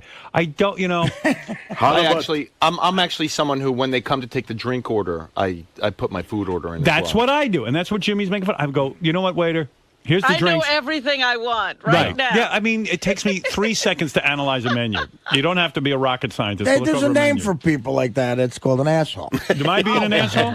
Well, no, it just feels like you're rushing the whole thing. The Yeah, whole but what's idea the rush? is to enjoy the company. Yes, but if to the order, take your time. But if the order, you know what? There's such a thing as too much time with people. I will say in Howard's defense, Most people don't think it's 30 seconds. It's not a short meal. There's a long plenty meal. of socializing. It just more of it happens after the meal than before the meal. Oh, it does not. He's gone halfway through the meal. No. I didn't. Not on vacation. No, come on. Am I like that? Not, I mean, not I on love it. vacation. But you do like to order right away. I do. I want it done. Well, I think restaurants appreciate it too because they have turnover rates that they have to take into. No, we stay According forever. to Jimmy, he's just ordering fast and not leaving. Yeah, And you want to know what's fun? Danielle's a big turnover play. No, but you know what's fun? Like Beth and I, and Beth is this. Like she'll say, "Oh yeah, he's terrible. He orders fast and all that." She loves it. We get home, she goes, "Thank God you order fast because I got You know home." what? This is your interpretation of her Ask her. because we have heard you interpret She won't her say it on the before, air. and then she calls in and corrects the whole thing. I love being with Jimmy and Sarah, but I swear, like if we're on vacation together and we meet for dinner, there's like an ebb and flow to it. I mean, it's enough already. Yeah. It's like we've sat for an hour and a half. That's it. Oh no, we'd had longer 2 meals than hours. an hour and a half. We say. have fun. But when Beth came out to L.A. a couple of weeks ago, we went out to dinner at like 9:30 p.m. Yeah, you guys. And we were probably out till midnight. Yeah, Beth so will do that's that. not happening if Howard's in the mix, is what Right. you're saying. Yeah, but that's Right. weird because Beth will say to me, "Oh, it's so great when you're there because it's over quick and you can not my with you, but like it's Yeah. happened." Yeah, but you said that the night you left Gary's early, you said Beth was Anxious so to get into out. that. She won't admit it on the air. She was won't. Happy. You're still sticking by that story. She told me in private she was happy we left Lying. Gary's. I know you're lying. No. I know you're lying. She was thrilled. No one wanted to be She was there. trying to get dessert. You were yelling at her from the front door. Gary dragged out the. Gary was like waiting and waiting and waiting to serve this meal. Waiting and waiting. His wife made dessert. They said Mary's dessert. Oh, Right. it was. And they I didn't took it in the even car get with me. it. Bullshit. Everyone wanted to leave. I wasn't the only one. It was a great night, but it was enough. Can I give Jimmy the timetable? So, Jimmy, here's the timetable. Arrive at my house at 7 o'clock. Right. Yeah. And where you have drinks and hors d'oeuvres. You wait around, right? We sit down to eat. Forever. We're supposed to start eating at 8, but we start, because Artie was a little late, so we start eating at about 8. So I get penalized. We start eating at 8:20, okay? Right. Right. I never eat for more now than an now hour. the meal goes fast. In fact, I had a guy who was going to talk about wines. I cut that. So at 9:30, He's taking things out of the program. I'm taking things out of the program. At 9:30, we have eaten a full meal. We've eaten like salad, main course, and everything. And now they're bringing out dessert. And Howard gets up and leaves at 9:30. Dude, it was we were getting our main course. Entree. That's Gary right. goes, He left. Mary made dessert. And I go, who cares who made dessert? So Beth goes back into the kitchen with Mary to try to get some of this dessert to take home. Howard's at the front door screaming her name. Well, I didn't want to interrupt the dinner. My entree I'm was cursed. being set down, and I was at a table with Ronnie. So Howard gets up At the and kids' table. yeah, so Ronnie has to get up to get Air Force One ready because Howard got up. You want to know something? The entire thing is disturbed. I'll admit it. Don't invite me anywhere because I'm an asshole. Okay? If that's what everyone wants to hear. You want to know the truth? I'm not doing it to be rude.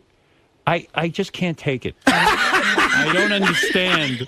It's like torture. But can I tell you something? It is rude because what you're saying is talking. Your presence. What you're saying is this. I understand. It's a job. Here's why it's rude. Would you want to be doing this if it wasn't a job? What you're saying is I don't care what regular people do or how any of you feel. This is how I feel, and I'm going to do what I want to do. I disagree. By the way, I'm going to disagree, and I want to just do a very rudimentary psychological analysis of this because I do have this to a certain extent with my circle of people. Everybody's so goddamn concerned with that you're happy, and look, even you canceling the wine. Just do what you want. Because Stop of how focusing on me. It makes you uncomfortable. It makes you feel like, Jimmy, everybody's looking at me. Everybody is following my lead. Yeah, but Howard doesn't know. Howard doesn't know Gary canceled all that. He doesn't And Jimmy, know. here's the difference between you and Howard. If you don't like the way things are going, in other words, I'm having this dinner, but Why I don't you know work for every Jimmy? second of the way, Why don't you go work for that Jimmy? every little piece of it is going to be critiqued on Monday morning. Yeah. Right. You'll right. sit through the So torture. of course now I'm calling audible. No, You I should do work the for same Jimmy. thing. I do the same thing. I with might people. when we're all done here. Maybe Jimmy will hire me. Jimmy's not hiring. I know. It could happen. You never know. You never know. Well, I do understand to a certain extent. Even if you're not Do you have a trying bad time to do on it, vacation with me, though? No, I have a lot of fun on We vacation. do, right? Yeah. So am I a drag? Not at all. No. Although I got Be upset. honest. Howard is rude. No. Oh, am I? No, not at all. No, not at I'm all. not.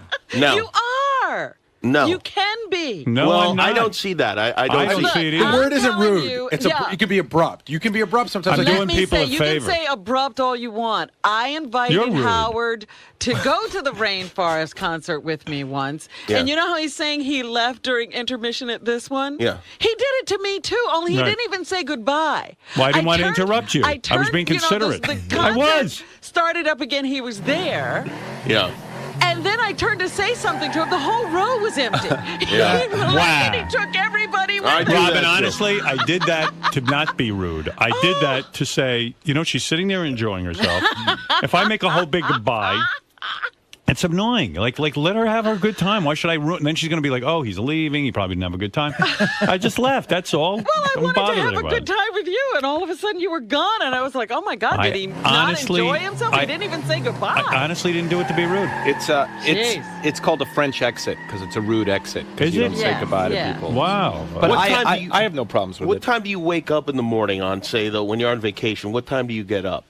Oh, it's probably around 7. And the weekends and stuff. See, Howard gets up so early I get that up it at 5. seems much later to him, I think. yeah, I mean, we it went does, away and to. I get up at 5, and then I hate Jimmy because you're waiting and waiting and waiting. Like Harry He doesn't with get Artie. up with you. He doesn't get up, and then he comes out of bed like Artie doesn't get up until noon. he starts eating. Seven. breakfast. Yeah, Noon is early. Same with Jimmy and Sarah. They don't emerge from their room till like noon. I'm like, the whole day is over. I Well, think can't you like entertain that. yourself? What are I you, a think loser? like No, that. I do, but then they want to go to dinner together and they want to eat late. And I'm like, well, I've been up since 5 in the morning. See, here's an observation about you and Beth that I think is, I don't need Jimmy. Unlike you, I don't need someone to entertain me. Trust me, pal. You had Beth with you. I don't need Beth to be with me to entertain myself. Here's an observation I'm busy. about Howard and Beth that's really admirable. Like when we went to Bubba's wedding, we were staying at that hotel. Like I woke up what I thought was really early, like 7 o'clock is early, and I see Howard and Beth they're coming over from the beach. They've already run for an hour and are walking on the beach and like they've already done half a day's work. I start my day.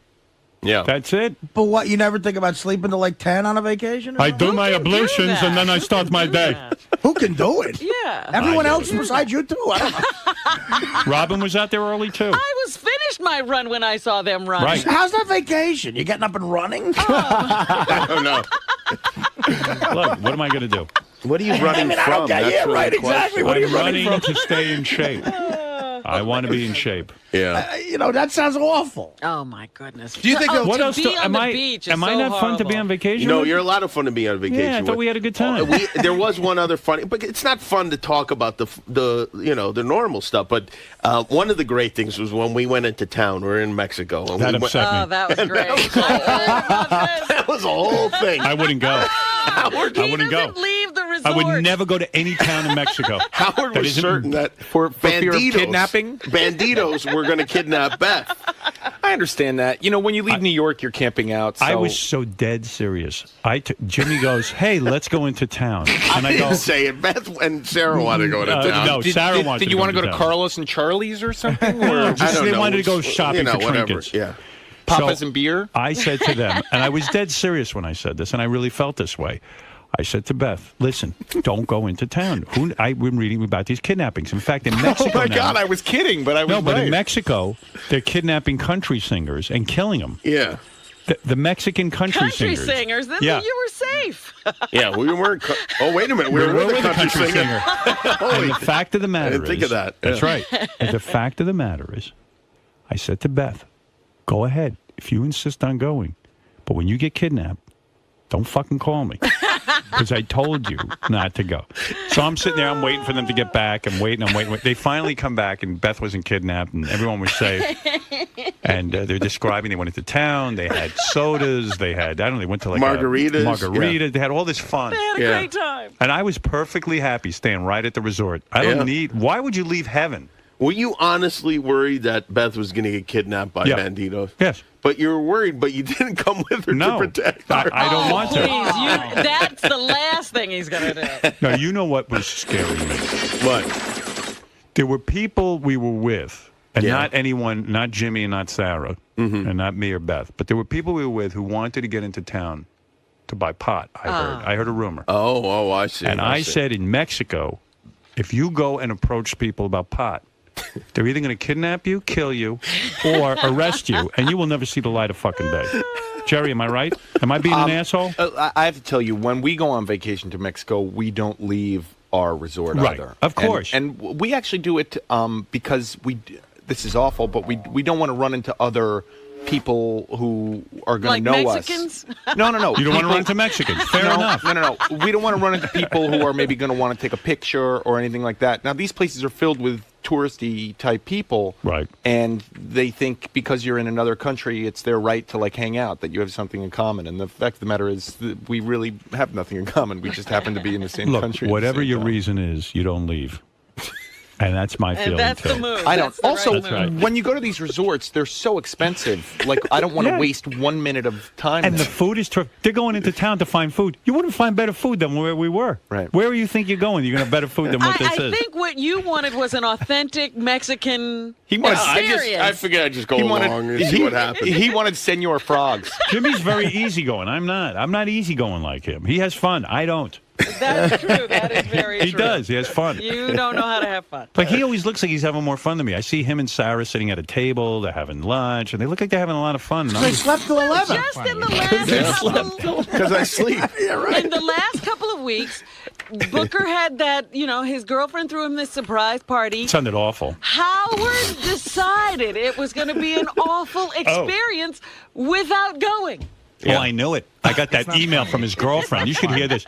Come to my boyfriend Booker's surprise birthday party in Atlantic City. Okay, so far so good.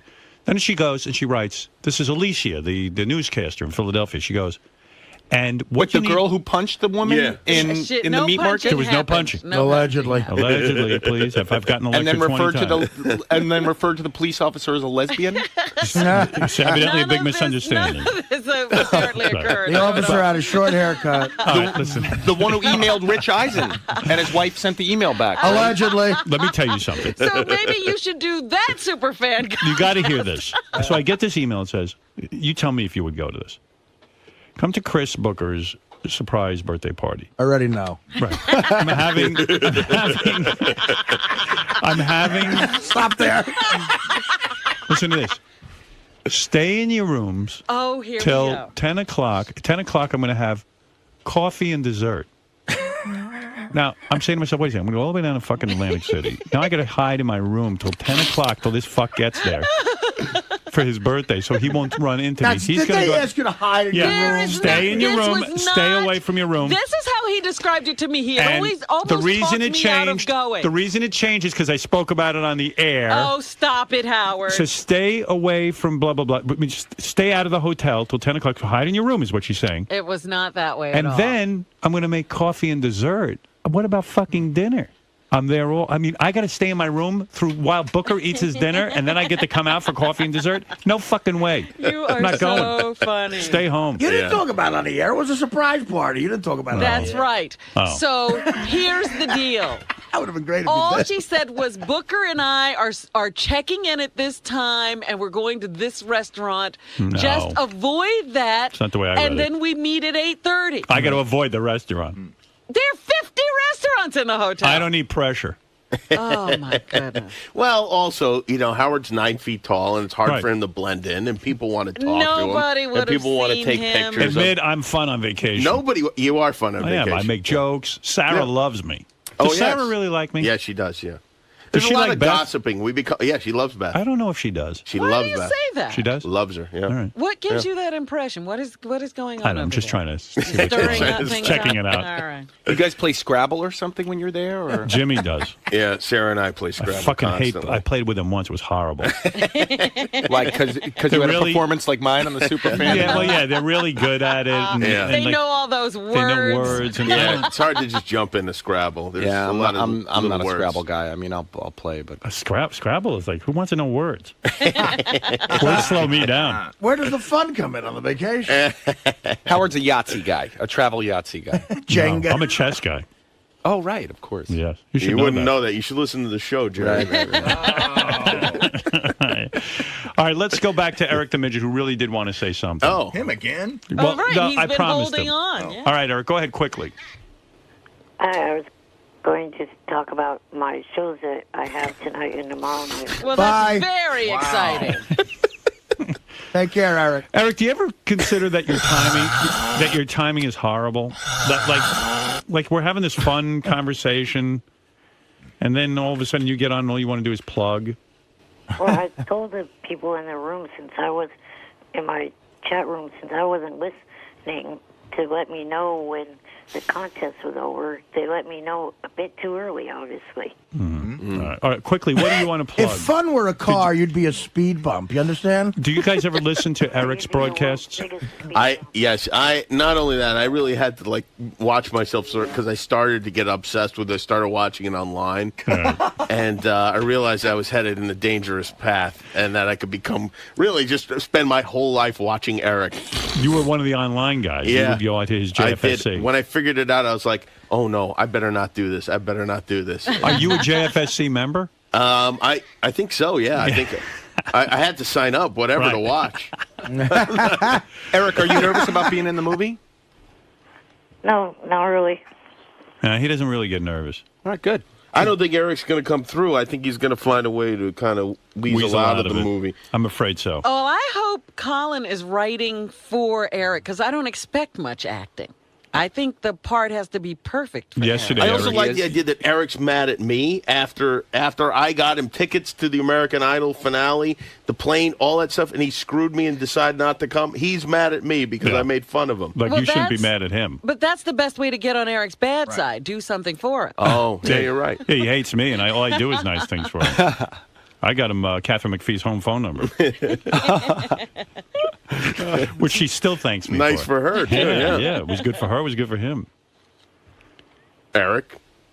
Yes, I'm here. And what about the balloons? I mean, I don't want to beat a dead horse here, but is this ever going to happen, the flying with balloons? Oh, he's never going to do it. Everywhere I go, people are like, oh, you got to get Eric on the balloon. He's afraid we're going to open a window and let him go sailing I out the told him window. about that priest who Yeah. flew away in Brazil. Yeah. No, we'll make right. sure that doesn't happen. We'll be standing by with BB guns. We'll shoot you down if anything happens. I love it. Jimmy's going to bring a BB gun. Yeah. You want to be here when he flies with balloons. Are you kidding me? I want to be the one that cuts the string, and I Right. want to see him float away with balloons. Eric? That's not ever going to happen. All right. All right. All right, Eric, I got to go, really. Well, tonight on the JFSC, there. Bye. first to the Final Four. We'll see you later, Eric. Thanks for calling him. And ECW. Take care of yourself. You got any? All right. See you later. Shut up, fat ass. You obnoxious fat ass. Oh, come on. We know where to find you, dude. You don't move. Just, Hey, is that an enormous pimple on your forehead? No, it's not. It's his brother. Julio. That's his face. Pull your hat up. I'm telling you. Just pull the hat down farther. Pull it up. No. No. His whole face is red today. What's going on? Why are you so red-faced? I don't know. You have big pimples, and look at your cheek even. Yeah. I'm a Kennedy. Yeah. Your skin doesn't look good today. What are you doing? Did you try some new product? No, I have not tried a new product. All right. All right, listen, I got to go, okay? I got a lot to do. Okay. All right, thank you. I'll speak to you later. Bye for now. Break a leg. That's what actors say. Right. And you should listen to Jerry about taking him up on some acting lessons. Yeah. If you're smart. Guy's been around the block, knows what he's doing. All right, thank you. No, Eric. Let's go to Greg. Greg, go ahead. Hey, guys. How you doing? All Love right. the show. Been a long-time listener. I love Sirius. Two quick things. I wanted to ask you if you felt uncomfortable being around Jerry after having his girlfriend naked in your apartment, and you never come on. really told us if you banged her or not. I never banged Rebecca. I'm friends with Rebecca. And I should also say I had never met Rebecca at that point. That's right. So for me to get upset with her about something that Rebecca at happened that when point- Rebecca didn't even know I existed on this planet. Rebecca So- at that point was in a very unhappy marriage. She turned to me in a moment of need. And let me tell you, that's got to be the low point of her life, turning to me for anything. No, we were just friends, and we were hanging out having a good time, Jerry. That was Yeah, it. I don't feel any. I'm not uncomfortable. I'm in any not. way. Don't ask me to destroy my pictures of that night. Those are mine, and you really have no right to them. Don't you get worried about your naked pictures? Someone coming in and downloading them or I something? worry all the time. No, they're not. You're not naked. They're not in are you? downloadable condition. They're in. There's one thing of Polaroids. They sit in a very, very private place where no one can find them. Are you naked too? Who, me? Yes. Hell no. Are you crazy? Because I'm breaking in. Like any good friends. Really? Like any good friends, we took naked photos. Big Wow. deal. Yeah. Howard and I took naked You know, photos. I do have to admit, I did ask once. I asked. What did she say? No. She That said no. What? She never made love to Howard? No, that I couldn't take photos. Oh. Why? It just, I mean, and I once again, I agree with the argument. I know everyone's going to jump on the, I get beat up in my marriage, but I mean, it's, I think she was afraid that it was going to get out there somehow. And boy, I if it got understand. out there, what would we see? A most gorgeous woman nude. I mean, how Well, would it that was hurt it was awful. I had one of those wind-up cameras where you have to hold the flash Right. down, and I would have had to take it to Photomat, so they Yeah. would have seen it. They Did would you have made bring- copies. Did you bring up that she did it for me? So why can't she do it for you? No, I didn't bring that up. No. You did. We'll throw that in there. For I was you. going to say, all right. now take that argument. Are you crazy, Jerry? That's going to win the argument. Well, you did it for Howard, for Christ's sake, and you weren't even married to him. I will try that. I did suggest maybe obscuring faces, but that didn't even fly. Robin, has Jim Florentine tried to take No. nude photos of you? And Robin, can I ask, why are you surrounded by dead flowers? I like dead flowers. Really? She had she had a boyfriend who used to videotape her in the shower. Oh, God. This He guy did that was once. this guy was so annoying. He tried to videotape me, and but she got What were rid of you him. doing in the shower? Nothing. And then but Jimmy might be a picture taker. Did he Oh, ever yeah. say to you, "I want to take some No. pictures"? Oh yeah. You were like that, Jimmy? Oh yeah. One time when she was doing the enema, Yeah. I got my Navy periscope up, went right up to poop shoot. You love her. You love when she takes an animal. I love the enema. Why do you love it so much? I don't know. It's like the smell of tuna and hazelnut. Wow. It's beautiful. And you want pictures of that? Yeah. Well, there's something from. It's close to the business end in the front, you know. All right. Howard, You like a girl with a clean asshole? Absolutely. Right. Just like her dad. Oh, shut up. That's ridiculous. I put a little Vaseline on the tip of my dick. Robin, I can't believe Her butt cheeks is warm in the shower, by the way. Right. I can't believe you're dating our retarded puppet. Right. All right. Thank you, Greg. Howard, can I ask one other quick comment? Yes. What do you think of to Jerry's comments there? You talk about how there's these hot broad guys are already sick of banging him. I mean, that's the comment he's been making. It sounds like maybe he doesn't have such a good deal after all. What is he saying? I can't understand one word this guy Greg, is saying. you're breaking up something about Jerry, hot broads. He's sick of his... He never said that. Well, no, I was saying, well, he can't watch the football game. He can't do this. He can't do that. I felt bad for Stamos when she dumped him, but maybe he didn't get such a bad deal after all. Are you kidding me? Rebecca's a lot of fun. Trust me. Yeah. She's got a good personality, and she's hot. What more do you need in life? Well, you can't watch. She wants to turn the football game TV on off while I'm watching. I ain't complaining. I'll figure out something to do with her. It's just, you know what, I do have to say in her defense, in Los Angeles, the games start at 9 a.m. and it goes until 10 p.m. So I'm in front of the television for 13 hours. 13 hours? That is a bit much. Not the pregame. That's not that much. Hi, Jimmy. All right, there you go. Just watching a videotape the boys took over the weekend. The Killers of Comedy were working with Beetlejuice, your friend. And it was Beetlejuice is eating, and Bob Levy walks over to Beetlejuice with his balls out. Oh, my. Oh. While Beetle is eating. And Beetle eventually notices. And Beetle seems to be the most rational one out of that whole Killers of Comedy group. He's like, why are your balls out? And it's disgusting. Beetlejuice knows that's disgusting. But did you know that Jerry knows Beetlejuice? That Yes. Jerry's mom has a weird connection to Beetlejuice. She was Beetlejuice's teacher in school. For many years. He was at that school for many years, Lester, yeah. Did she teach any of the other whack packers? No, Lester is it. I wonder if that class had any future, like, whack packers, like people we should I be have using. to say it was a special ed school. Right, so probably a lot of great candidates for our show. But Yeah. Beetlejuice was probably a star right off from the bat. But Beetlejuice started out in special ed? He was in special ed, yeah. Oh, he really made something of himself. And it was a special ed school. It wasn't a separate class. It was. Do you think anyone would have realized, even your mom, at that point, that Beetle would become a superstar? He was. You can ask my mother. He was her favorite student for years. She must not be that good a teacher. When I asked him to spell his name, he spelled it R-E-D. So she really didn't teach him that much. Well, you think in all those years she could have taught him his name. It's a long process. It is. It's tough. It's not easy. Beetlejuice is a long name. People are a little.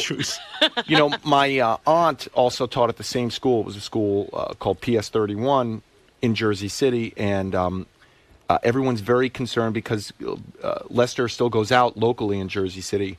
And everyone's concerned about his drinking, actually. Yeah, he does drink a lot. He's not drinking enough or drinking too much? Drinking too much, that he gets very drunk. Oh. Well, you know what's funny? For some reason, Lester Beetlejuice can only spell R-E-D. That's it. Right. Did your mom ever think to change his name to Red, which would have been a great name for him? I don't think she was empowered to do that. Right. I think she was just working for this. It would have made more Jersey sense City to go with State. whatever he could spell. That's my John Hine. John Hine, you were actually the answer to one of the trivia questions, but unfortunately it was the wrong answer. Jerry guessed you on one of the questions. You remember that? Yeah. I was the announcer when the show started, Right. but it was George Takei. George But I Takei. appreciate it anyway, Jerry. A lot of people do confuse those guys, though. George Takei and John Hine. True. John, who has gotten 80 looks like- blowjobs in his lifetime. Go ahead, John. I never said 80. Jerry O'Connell and Near Jeff 80. Jerry O'Connell and Jeff Probst gave it their best shot, but it was Jimmy Kimmel who emerged victorious in the inaugural Celebrity Superfan contest. Right. We'll talk about the difficulty of the quiz, how Jerry should take pride in not winning the contest, how Jeff knew Howard's family but couldn't come up with all the quiz answers, how Jimmy failed to recognize the voice of Crazy Alice, Wow. and if all three contestants are worthy of the title Celebrity Superfan. To the Super Bowl? And a beautiful. Right. Fractions and everything. Son, what's going on over there? there? What's happening? Fred, what are you doing? You know what? I had the pot up. I guess they just started rolling. You had the pot up. For the tape that we had before. I forgot to bring it down when they stopped it. All right. How about after day 2 of History of Howard Stern, I called up John Hine. I called up John Hine, of all people. Why did you call John Hine? Well, I didn't want to bother anybody. Important? Well, I don't want to say important, but, I mean, he does the wrap-up show. I thought it would be less... I thought I would be more likely to get him there. It'd be like if you called the White House and you asked for Condoleezza Rice. Right. You know? Do Jerry and Jimmy believe that John Hine has gotten near 80 blowjobs? Well, I don't have any reason not to believe him, but if that's the case, I'm very impressed. Very And don't impressed. forget, he got married at 22 years old. He's claiming he got near 80 blowjobs before 22. Wait, 80 blowjobs total or from 80 different women? 80 different women. Oh. I didn't say 80. All right, But you said somewhere in near that 80. neighborhood, though, right? The neighborhood, I came clean. The neighborhood shrunk. It's around 30. That's what I. It's around 30? That's still pretty good. Yeah. Yeah. I was conflicted about this, but I think John is an honest guy, and I think he's telling the truth. And I think that come on, no one I believes think that a lot of times in your adolescence, oral sex is not a home run. In but your it's something, adolescence. Yeah, No. right. Yeah. Not, I bet not a Jerry's mine. got about a million blowjobs. No, You're a I different wish. player. No, it's not. Jimmy, that. you got married at 22 too, didn't you? Your first 20. wife? 20. Yeah. How many blowjobs did you have before your first wife? Well, including her, none. Right. 0, right? Yeah. You know, when you're in Stand By Me as a kid and you're a good-looking guy, I could believe he'd get 80 blowjobs. Yeah, you know, it didn't work out that way because I was sort of the comic sidekick in that film. Okay, so I wasn't, whatever. If I was in high school and everyone said, hey, there's the kid who was in Stand By Me, I would have gotten at least 3 blowjobs, at least that I know of. When did you get skinny, Joe? Artie, you mind swallowing before you ask that question? I don't want the subject to move. I want the irony. You know, in all honesty, I think my mom saw that I was going down the wrong road and put me on a diet. A book called Fit for Life, if I remember correctly. No, but you shot up too. How old were you when you got your first blowjob? I was in high school. I was a junior in high school. Really? That's that late? not very. No, that's not very good. Well, you know, for a I guy didn't- who was in a movie. I think the thing, and this is why I believe John, I did not go to sleepaway camp, which seemed to me where a lot of oral sex was happening. I see. Yeah, but it would have been everybody, including the campers But the stories and the counselors. The stories I heard about I bet sleepaway the camp. counselors would have been blowing you. The stories I heard about sleepaway camp were that it was where you got not laid. until your junior year in high school did you get a blowjob. No. Wow, late starter. And you say your mom got you on. Can you have your mom talk to Artie about a diet? Maybe she's the one who can intervene. You know, it's pathetic. I'm about 8 years older than Jerry, Right. and my first blowjob was when he was a junior in high school as well. You know, Artie, I have to say, I don't think you've hit crisis period, but like you know, you don't? You still have time, you know. But it's something you got to think about. Is really like I Artie, worry a little do bit you about think you're you. in crisis? No. No, yeah, if I could get rid of this fucking schedule, I'd be fine. I know that Artie is 40, and I know that it's not. I don't think he's in trouble yet. Well, the thing about Artie that I admire, besides obviously he's very funny, is that every time I come in, he's got something new going on. He's like Madonna. Now he's got the black eye.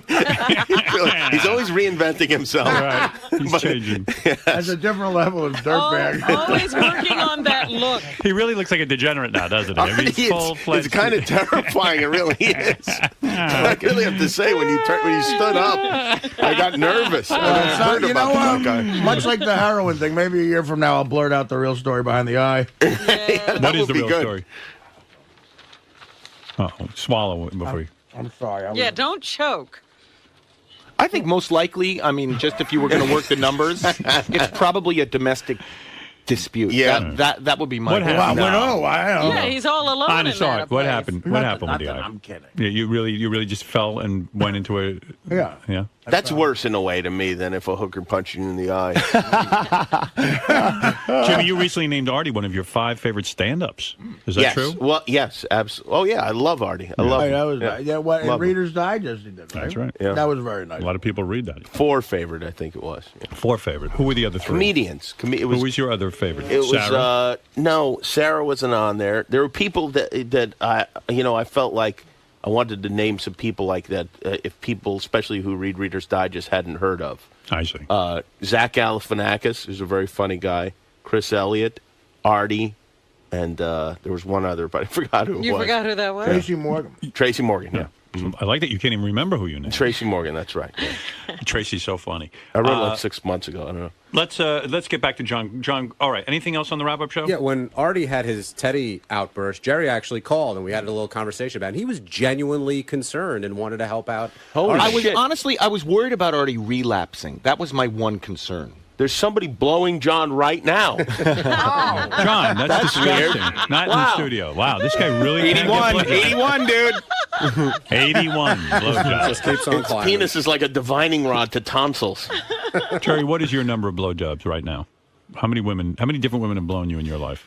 You know, I never counted blowjobs, but you know, it's not that high. I'm not really a blowjob guy. I'm You more don't of enjoy it that much? Yeah, I prefer to hit a home Just run. get right in it. Me Yeah. too. I'm with you on that. When you run out of count, that's a good sign. The single most depressing fucking thing ever is when we asked Pauly Shore how many playmates he fucked, and he went, I don't know. I wanted to jump off the Chrysler. Wanted to kill you. So I remember. That's when you started doing heroin. When the first month I moved to Los Angeles, I went to a discotheque called Guys on Beverly Boulevard, and I right remember by Jerry's Deli there. Exactly. Yeah, I used to go there sometimes. And it's amazing how Artie, He's landmarks? Yeah, his landmarks are like restaurants. Jerry's Deli was open all night. When I wasn't getting a blowjob, I was eating at Jerry's Deli. There was a girl who went on a date with Artie and said every landmark he took her to was a restaurant. The real truth. Well, yes, it's down by Katz's. Pauly Shore was at the monitor. They had a camera outside, and he was pointing to the monitor and telling someone to radio the bouncer to let that woman into the back. He's a stud. That guy. He's an operator. He's an operator. And you know, you can't blame a guy. I mean, it's like the Wizard of Oz back there. He is really. Yeah. Jimmy, I'm surprised you never used your late night prowess, your fame, to fuck lots of girls. You were really very, very faithful to Sarah, and you right out of your marriage. I really fucked up. It really What? fucked up. Did you sleep with anyone else before you? No. Wow. No. So you've slept with 2 women your entire life. No, 3. 3. Wow. You're really a monogamous kind of guy. Yeah. Look over there, John Hine. Not by choice. John Hine has Is had whooping you. way more. Yeah, but really, John am I Hine that is much beating better you like- looking than John Hine? I mean, look at us. But Jerry O'Connell's Hardly laughing at be you. This is the related. he looked at you and actually started laughing. No, well, I was going to say, No, John don't Hine is even- beating. Establishing that we are here live, of course. And good morning. I will not be commenting today on the merger Why is that? because I don't believe it's really happening. I agree with you. I don't know what the You hell's think going you're on. dreaming? Well, I've just seen too many weird shenanigans with this thing. I'll believe it like when we're on XM. That is kind of what it's. That'll be what it takes. I have a whole speech I'm going to make when I see the like. In other words, when are we on all of the systems? And when am I going to start hearing Major League Baseball? When I start hearing that, I will make a comment on the merger. Is there any word on when such a thing would happen? No one tells me anything. I don't know if it's because, like, I'm, like, paranoid anyway. I don't ever want to be accused of knowing something that's going on in the company. Mm-hmm. Wasn't there a point where I was going to be investigated or something? Yes. Yeah, right. An SEC. Yeah, a certain former friend of the show had something to do with it. Yeah, I remember sitting there talking with these guys, and they go, well, what do you know? And I go, I don't know anything. And I don't. I mean, nobody tells me anything. I don't know anything about any of that. I know something? Oh, the theories, because Mel signed shortly after you. Yeah. Oh, and the theories of guys working construction next to my apartment. Really? Yeah, they got together, you know, and he said, I'll go first, and you go, and that's illegal. I'm like, what are you talking about? Illegal. Well, had we done that, I don't know what it would be illegal about it, but then again, that's not how it went down. You know, people think I'm some sort of weird mastermind or something. I don't know. I know so little about everything. Well, that's what Mel tells me. See, both of you are telling the same story. I'm believing in now that there's a conspiracy. Well, what would have been illegal? The same excuse. You mean we're really geniuses, and then secretly we go, just tell everyone you don't know anything. That's right. I don't know anything. Well, so I'm in the dark. I only know what I read in the newspaper. In fact, my cousin wrote me, goes, congratulations, cuz. That's my cousin, Richie. And I go, he calls you cuz. I go, he does. So he goes, That makes us seem closer than we are. Oh. No, we are actually pretty close. Is he the B-Ceuticals guy? Yeah, he's a real He good did that guy. on the air. He said "cuz" on the air. Is he the only one who does that? He seems to like being my cousin. No, he's a really good guy. He has to announce it. And he's really into family, not just me. I mean, he's like one of those guys that holds the family together. Oh, I see. Nice. Yeah, but anyway, congratulations. I go, on what? He goes, I just read the merger went through, and I go, I don't believe it. I'll believe it when I'm on XM. Yeah, so far Sirius sounds exactly the same. Nothing's changed in my life yet. I got a million I have a million. Well, I have a million thoughts that I would like to announce. But I'm holding off my comments. That's good. At least for a long time, because I don't know. After the FCC approves it, what does it take to actually make a merger? I don't. The way someone described it to me is that. No one actually described anything to me. It's what I read. I'm waiting to make my comments so that my new audience on XM can hear it. Everything. But my question is, because I remember... There's no celebration today. There'll be a celebration, but not today for you, Robin. All right. Sit still and do your thing. There'll be no extra berry drink for you. Ready. But anyway, no. Robin was going to double up on her berry drinks today. Because I was having 2 smoothies. Right. But calm down over there. It's a one smoothie Monday, Robin. She's going to put champagne in her smoothie. That's right. I was just going to just lose it over here. But no, like when CBS and Viacom merged, there was a whole bunch of paperwork. Right. Has all of that been done? I'm sure I don't know how. know. You want to know something, Robin? Until somebody walks in here and they take the XM sign down and put up Sirius, or however they do it. I don't know. The company's going to be called Sirius. Is that? I don't know. Again, I don't know. As soon as I see Opie or Anthony at the vending machine, I'm not believing anything. Oprah and I will be making a joint statement. I know that much. Well, there's a press conference I want to attend. You and Mel are 2 individuals that make such an impact on a radio company that I guess if you talked about anything about maybe going, they could investigate that. But who knows? Mel didn't sleep on. He must, because he wrote me an email at 3:30 in the morning. Right. Which I said to him, what's going on? He's like, I don't know. He's like, I get some. Does Mel have a crystal meth problem? What's going on? I said, I go, don't you ever sleep? And he goes, sleep? What's that? You could tell he's a guy that just is constantly, and you could tell he gets a high off of work and the sale and the whatever. But it was Saturday night. I mean, what's he doing? Working on the. But about 4 months before you announced, Howard, I actually asked the lawyer this, and he said it wouldn't have been anything. But I was just curious. About 4 months before you announced the merger, I remember I was home. Me and Dana were merger? home. I never announced. No, any announced. merger. I'm sorry. You're going to Sirius. Oh, okay. I was at home with Dana. It was a weekday afternoon, and you called me. You were clearly in your limo, and you just said to me, "What is your deal at K-Rock?" And I said, "What do you mean?" He goes, did you sign a 3-year deal, a multi-year? Can you get out at any time? And I said, no, I could get out at any time. That's the deal I have. He goes, all right, I just curious about that. And you hung up, and I said to Dana, that's an odd thing.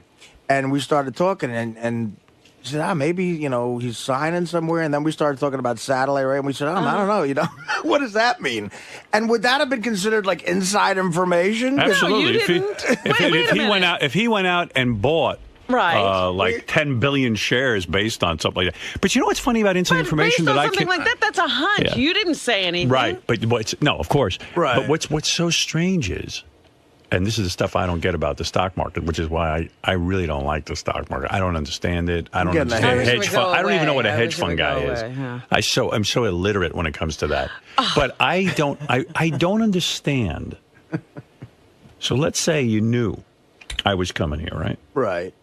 This is the part I don't get. Maybe I overheard something. But what's the guarantee you're going to make money? In other words, what's the guarantee? Let's say you found out that the merger was going to be approved by the FCC. Let's say if somehow you knew a guy on the FCC. Well, let's take it out of the realm of Sirius and just put it into simple terms. If you knew that Pfizer was about to... That's different. That I understand. No. Viagra. They got Viagra, You knew. and they're about to get that approved by the FCC. You knew. And you go out and buy a bunch of Pfizer stock different. based on that knowledge, then that's insider trading, and that's a violation because that information is not supposed to be leaked. I think you're talking about the DEA. I don't think the FCC cares about Viagra. FCC might care on a personal not the level. FCC. I'm just You talking said about the FCC. No, I meant the SEC. Not the FCC. No, How I about know the it's BLOWME? Because it stocks with the SEC. All right. Anyway, listen. So anyway, my statement The PLT. my statement on the merger is I'm not making any statement. Not yet. Well, if you bought when after you and Mel signed, it went up to like $9, and it was at $2. So if you had a hunch, you knew something, you would have made a lot of money. Yeah, and some people said they did, but it goes up $7 to make a shitload of money. You got to put down a shitload. Well, that I understand as being insider. Yeah. All right, listen. I don't know anything about insider. I don't know anything about FCC. I don't know anything about merger, and I'm not celebrating until I know I'm on XM. Yeah, I mean, I got all these texts from guys. There's a guy, Pete Dominic, who's on Raw Dog, who works for me on the road. He's a real funny comic, and he has a show over there. And he texted me, because he works here. He texted me with, big explanation. Merger approved, and I got 3 other texts like that. I'm like, well... Should have been approved about 2 years ago. I mean... Yeah, even before they applied, it should have been approved. Someone said it might be a dangerous monopoly. Yeah, on what planet is it a dangerous monopoly? Yeah, it's so dangerous already. What an industry. Yeah, I tell you, once this merger happens, it's gonna be nuts. Now we command everything. Yeah, I mean, game over. Well, is the stock up? Is the stock up today? That's a good way of finding out. Look at what it was at Friday at closing, and did it go up at all? Somebody who knows something about stock said that a lot of work has to be done before that stock will really move. Yeah, but that's why Howard's right with the Wall Street. It's based on nothing. Just the fact that it happens the first day, it could shoot up $3. Yeah, but for it to really stabilize and be a growing valued stock, there has to be a lot of work internally to make the company a more efficient, streamlined company. A money-making operation. There you go. Well, you two should tune into the Fox Business Network. Maybe they understand. DePace is all into the stock thing. I bet he could look. I bet he knows what happened. Well, he's going to do. We're going to give him a 7:00 show. His can talk stock about knowledge is like his political knowledge. Yeah. So anyway, So if you're waiting for a statement, because don't. Right. Kid Chris called me and said, last week I was waiting for a statement from you, and I never heard a statement on the merger. What is Kid Chris doing? I'm waiting for a statement from him. Well, you keep waiting because he has no statement.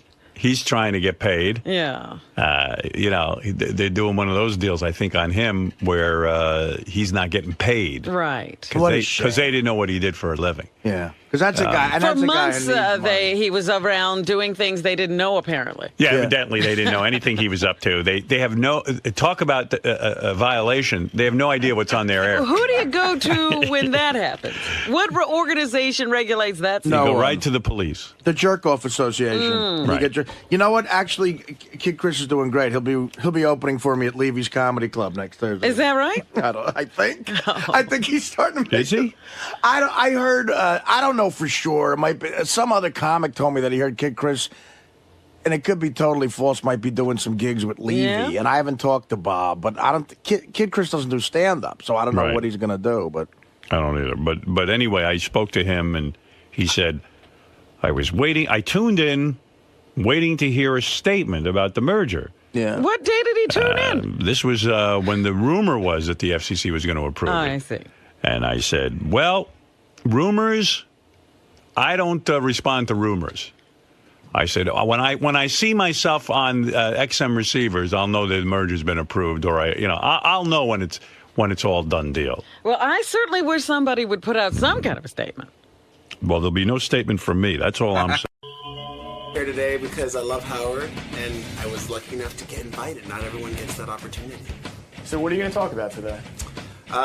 Well, you know how it works on radio and on big productions like the Howard Stern Show? They pre-interview you, and then they ask you a bunch of questions, and then the producer gives that to the hosts, and then they usually ask you about that. But hopefully, I'll talk about whatever. I'm dishing it. I can take it. I'll answer any question Howard throws my way, and it's more fun. Keep it spontaneous. Perez Hilton is here. Perez is a noted gossip columnist. He has a website that has over 7 million page views a day. Advertisers will pay as much as $54,000 to get on Perez Hilton. Thank you. Hey, Perez. Good morning. What do you say, man? Hey, you lost some weight. You look better. Thank you. I've been working hard at it. Yeah, you were getting a little fat. I was getting very, very, very fat. And you weren't getting any cock, were you? I'm still not, but hopefully that'll change soon. Hey, you're doing well. You're wealthy. You hang around with every celebrity. You're famous. I mean, you can't get any cock? What's your problem? I don't know what I'm doing wrong. What are you doing I wrong? noticed people are flirting for the first time in a long time, so I'm happy about that. Yeah, you look Things good. are beginning to change. What happened? Were you so unhappy with yourself you started to eat? I mean, you were getting very, very chubby. It was just that I was really big. I started making excuses for everything. Excuses for not working out. I'm like, I don't have time. But now I just made the time, as lame as that sounds. What is your day like? You're the only one who works on PerezHilton.com, right? Yeah. I mean, you don't have a staff. Well, I have my sister who's my assistant, and my mom who's like my gopher. I moved them out from Miami to Los Angeles. Still to this day, it's just you running the thing. So I would imagine it's hard to keep coming up with material. Oh, no. At the end of the day, I always have like a bunch of stuff I could have written, but I need to sleep at least 4 hours. So I wake up on a normal day at 4 a.m. because I have to be on East Coast time and just work all day till 4. Explain that to me. You work all day. You wake up what time? At 4 a.m. 4 a.m. And then you work till what? I work until 4:30 p.m. and then I go to the gym and then I come home and I eat and shower and work some more and then I go to bed and I try to get to sleep by 10. So you're not out running around all I over used the to, place. and Yeah. that's probably one of the reasons why I was fat, because I was sleeping even less and eating and drinking, and now I like to treat myself as if I'm the Michael Phelps of blogging, and I don't leave my house from Sunday night through Thursday night, and I really am happy doing that because I love what I do. That's what you did. It was your hobby. You had no idea that this would become a popular website. I mean, there's a lot of people blogging. Nobody really gets any attention doing this. And this worked into a full-time business. How much are you worth at this point? Are you a millionaire? Well, I don't know. You know if you're a millionaire. I have my business manager who handles that, who's a lovely guy who called yesterday saying, I want to let you know everything's okay. Don't worry about do you have your things." money at Lehman Brothers? Is that No, it? we didn't. But he just wanted to. He's very professional and wanted to make me feel at ease. Well, you're working hard. I mean, you're taking this thing seriously, the website. I just started for fun. But what's funny now is that nowadays people start blogs and websites with the whole intention of just trying to make money doing it. Right. I just started it for fun. You enjoy doing it. That's the secret. Yeah. And the fact of the matter is, it's getting harder, though, because the more popular you get, you've got to worry about being sued. I know in the beginning you could write anything you want. Nobody cared. Because nobody was reading me. But now, are you involved in a lot of lawsuits? I've gotten almost all of them settled now. Right. That was the one big lawsuit was that you were using pictures that photographers took and you were writing things on them. And then they said, hey, wait a second. You're making some money with these pictures. You got to pay us. So I assume now you're paying them. Yeah, I pay for every photo that I get. Right. Yeah, it was interesting, because I became a big boy without planning to or without meaning to. And then when you're a big boy, you have to play by big boy rules. Yeah, I know. That's a real shame, isn't it? It's a lot more fun when you don't have to play by anybody's rules. It is. So now, so on your website, there's probably less pictures because you got to be careful about which ones you buy. I mean, you don't want to spend too much money. I don't, I'm not cheap, so Right. I'll post away. So it looks the same. Yeah, it's as the it same. always would. It's even better, I think, because now I'm doing video, I'm doing iChats with people. Like I saw you link the other day to I guess it was something from TMZ. Do you have to pay for that too? No, not to. I could link to any website. I see, yeah, because that's good. I like that.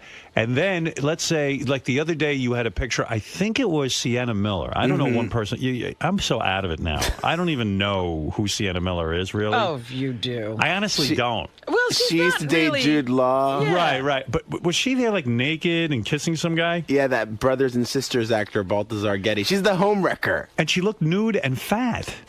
Was she fat?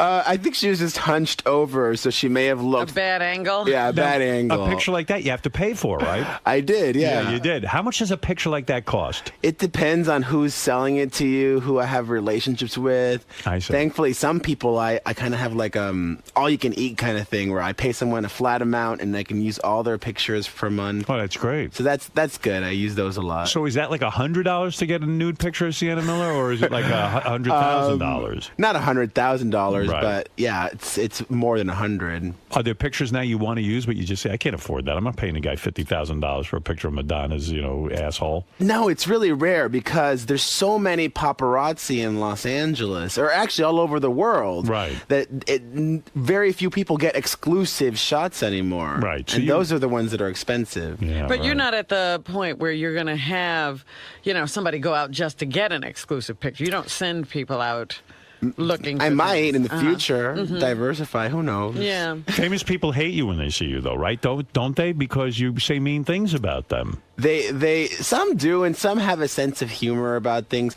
They may hate me, but I think a lot of them read it. Yeah, Avril Lavigne set up a website, an anti-Perez Hilton. Oh, website. that was a fake website, but I thought that was really funny. Right, because you make fun of these people. You don't But like she did Avril call Lavigne? me one day. And what did she say? She said, "Stop writing about me," and I said, "Well, you make it so easy." What is it? I find her very attractive, cute, also talented. What don't you like about You her? see, I find her obnoxious and not attractive. Yeah, well. She's just like, she's a spoiled brat, it seems like, and not very appreciative of her fans. And there's all these accusations that she doesn't even really write her own music. And, Is that true? Yeah, well, allegedly, according to people that have worked with her. No kidding. They've gone on the record and everything. And then she's threatened to sue the people that she's worked with in the past and had them recant it. Oh, wow. I wasn't even aware of all that. She just looked like a cute chick who had want to bang. Well, you don't look very far past the makeup. You and, like her music? The look. I do. I like her tunes. You like the Girlfriend song? I do. I like it. It's very different from Coldplay. Well, I like it all. He's eclectic. Yeah, I'm a skater boy, actually. He actually listens to the guys and just looks at the girls. So now I have to ask you. Wait, I heard something. Yes.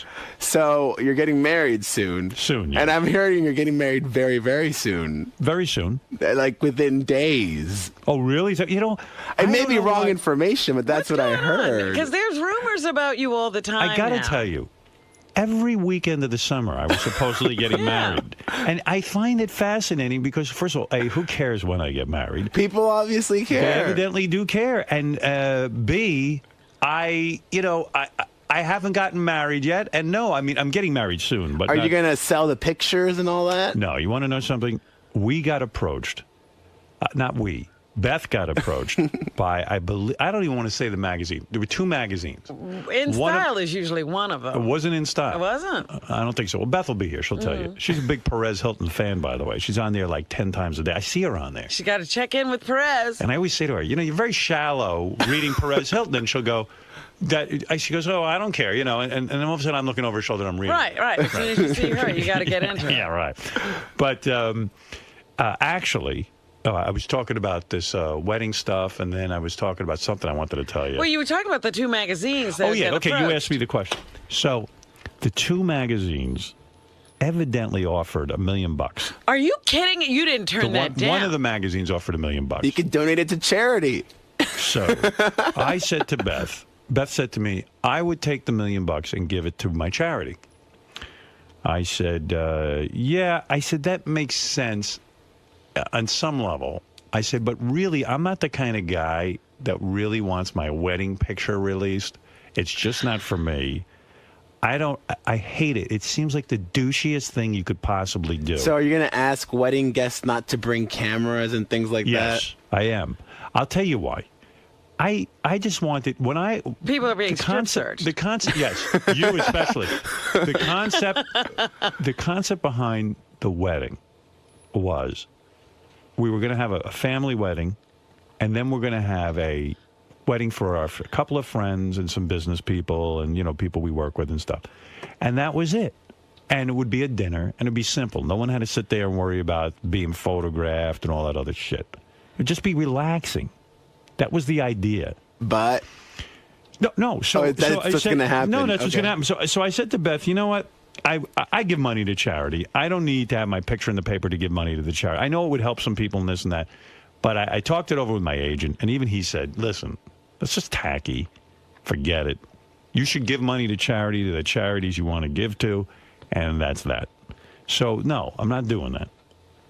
And I think Beth really would have actually liked to do that because she says any money she could raise for... Oh, sure. I mean, that's a huge amount of money to be able to give. Well, what's her to a charity? worthy Maybe people cause. can donate right now. Well, actually, she is running for North Shore Animal League for the marathon. She's running the 26, cool. whatever that is. She's running the New York City Marathon. She's doing that. She's already raised a lot of money, and a lot of our listeners have given money. So thank you for that. She's got it. So she'll talk about that. Anyway, let's get back to you and what you're up to. I like to interview other people as well. Yeah, You know, I could it was see funny that. because when you said that, George Takei, I don't know if he ever went back to people to get some money, but they're, like they had them all over Entertainment Tonight last night because did they it were for at the free. wedding. And People Magazine got the pictures for free, yeah. Yeah, Brad and George got married on Sunday. Well, he's doing it to promote the message of equality, and he wants to get but that. he could still get paid. Yeah. I don't know who would pay him that much. Artie, weren't you angry at Perez? He did something about you, didn't he? Was there something about that? Weren't you angry at one time at Perez? No. You were. Absolutely not. He put a picture in of you. The drawing. And drew something on it. And you said it skeeved you because, it was sort of like he was flirting with you or something. Flirting with I don't think I'm his type. I know. I don't remember being. Yeah. You talked Bears. about I don't big remember burly being guy. angry at Perez. Wait, I don't a little actually bit, either. Someone handed me that note. Yeah. I'm mad at? No. Margie, you're on the air with Oh, was Perez. that the picture? Was that the thing with the heart around my crotch? Yes. He likes you. Was that? Well, do you remember doing that, Perez? I do that. Right. Okay. That means he likes you. I did a gig in Miami. Miami has a comedy festival, and I guess there was Not going to talk over you. people that take pictures down there and send them to Perez. So for like a week, I was on there with a heart around my crotch. Right. I was rather flattered by You're it. not kidding. I never got a heart around my crotch. I draw a crown on your head. I know. You always do nice things. Margie, go ahead. You're on the air in New York City. Hi, how are you? Okay. It was my friend Liz. We actually wanted to talk to you because we're with a website called PerezRevenge.com, and we wanted to ask Perez a question. Go ahead. Okay. He's not afraid. Okay, good. I'm glad to hear it. Hurry up, though. We wanted to know. Basically, he claims that celebrities have to live by a certain standard and that they have to be willing to let it all hang out because they put themselves in. All right, thank you, Margie, for the call. I'm gonna kill myself waiting for the question. Constitution before she gets. Yeah, I mean she's obviously wrapped up in you. It says here you got sued for $85,000 because you were sued by Lindsay Lohan's girlfriend. Oh, yeah. Samantha Ronson. Why did she sue you? She sued me because, I was talking to someone. I think I was talking to Gary, and he was saying how people threatened to. Matthew Perry's folks were threatening to sue you because you read something in the National Enquirer that Matthew Perry's people claimed weren't true. Right. Well, some media outlet reported something about Samantha Ronson that she allegedly was the one that gave Lindsay the drugs, and that she was the one supposedly staging photo ops. So you commented. And on I reported what these other people were saying, and I said, according to these other people, I attributed it, I worded it very carefully, so I did nothing wrong, and then I ended up winning that lawsuit, and she still owes me money. Oh, wow, no kidding. And did that shock you that Lindsay Lohan was gay? No, because for the longest time, she was a nympho. Right. So she'd just hump whomever, wherever, whenever. I told you could get her, Artie. You And had to this just isn't even be the there. first girl she's been with. My theory is she was very unhappy being with men and maybe being in the closet. As many closeted people their lives are ruined. And now that she's out and she's running around with this girl, I assume it's a known thing that she has this girlfriend. Well, they still haven't commented publicly about it. Okay, but she's living an open lifestyle. Yeah, And they're not really hiding it. And maybe that's why she's straightening out. She's not doing as many drinks and drugs and things like that. Is she straightening out? For the most part. I mean, I still hear things here and there. Is she ever going to work again? She is. She's doing Ugly Betty right now in New York City. That's so not working. Well, it's kind of like the Robert Downey Jr. school of celebrity image rehab. He did the Really? Ally McBeal, and now Robert Downey Jr. is huge. You have to work your way back up. You got to go back on some shitty television shows and then sort of work your way back into a good movie, right? The people of Ugly Betty are going to be very upset. It's very sad. Actually, I like Ugly Betty. It's sad that she self-destructed like this. Here's a girl who had a great career. I mean, look at her going. parents, though. Both of them are crazy. Right. Now, do you would you agree that most of the celebrities are more leaning toward Obama than they are? And they're all talking about it very publicly. I think the only one who's not is like Kid Rock, and he's saying all these other losers talking about it should shut up. Right. And they're all talking about that Sarah Palin girl. They hate her. She's the hugest overnight celebrity in America. I Right kind of now, love for her. sure. Yeah. Are you getting gossip on her? Are you trying to? I mean, her, the daughter, everyone. What's going on? What do you Gotta be know? a They're lot. like the Spears of the political world. Really? Yeah, I love it. You're working on some big stuff about them? Well, the most recent one I posted was about the daughter and how she stole her boyfriend, who's now the baby daddy, from her former friend. I see. So there is a lot of intrigue. Yeah, and apparently, although I don't think she's ever talked about it, Sarah Palin herself was pregnant before she got married and all these things. Yeah, I just heard a little bit about that this weekend. There was a shotgun wedding. And the most recent one that's just kind of funny is that when she was governor, well, she's still governor of Alaska, but when she got into office, she had a tanning bed put in there, which is kind of funny. Oh, that's But now her people are saying that she paid for that with her own money. Right, who knows? Hey, you did something that shocked me. And I don't get shocked by much, but Whoopi Goldberg criticized you for it, too. You posted a picture of Adam Sandler's 2-year-old child, and Sadie. really, I don't know her name, and I don't really know Adam, but I thought it was cruel. I actually did. Because I never make fun of the kids as celebrities, really, unless they're like, actors or something. But you took a picture of his 2-year-old kid, and you kind of said that she was not good looking. She's not. Yeah, but It's mean. I know. Nice. Did the you kid feel- didn't ask for that. Did you feel bad about that at all? Did you hear from Adam? Was he upset? I didn't hear from him, but I'll bend over and let him spank me really hard. The thing is that I'm not a complete asshole. I'm a conniving asshole. Like, I did it on purpose to try to get a response out of people. Maybe that's really cheap and lame, but Yeah, because I don't know if there's it a makes it little any kid better. There, you know. Well, I was just really saying what a lot of people were thinking. I mean, you may not say it out loud, but I did. I love what Barbara Walters says when she sees an ugly baby. There's ugly babies out there. Barbara said this before. She's like, when I see an ugly baby and somebody says, "Oh, what do you think of my baby?" She says, "What a baby." Maybe you should just write "What a baby" now. And people will I think understand what I'll do that means. for a week or so. Now, what is this? You're going back to sex. You have not had a lover in a long time. Now that you are on the celebrity circuit, you are accepted into this circle.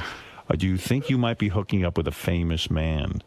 I have my celebrity crushes. Who is your celebrity Who is your crush? Let me hear. Who do you Well, want I to think I do, but they're all straight. The ones that I think are cute. Oh, there are someone that are gay that are cute too.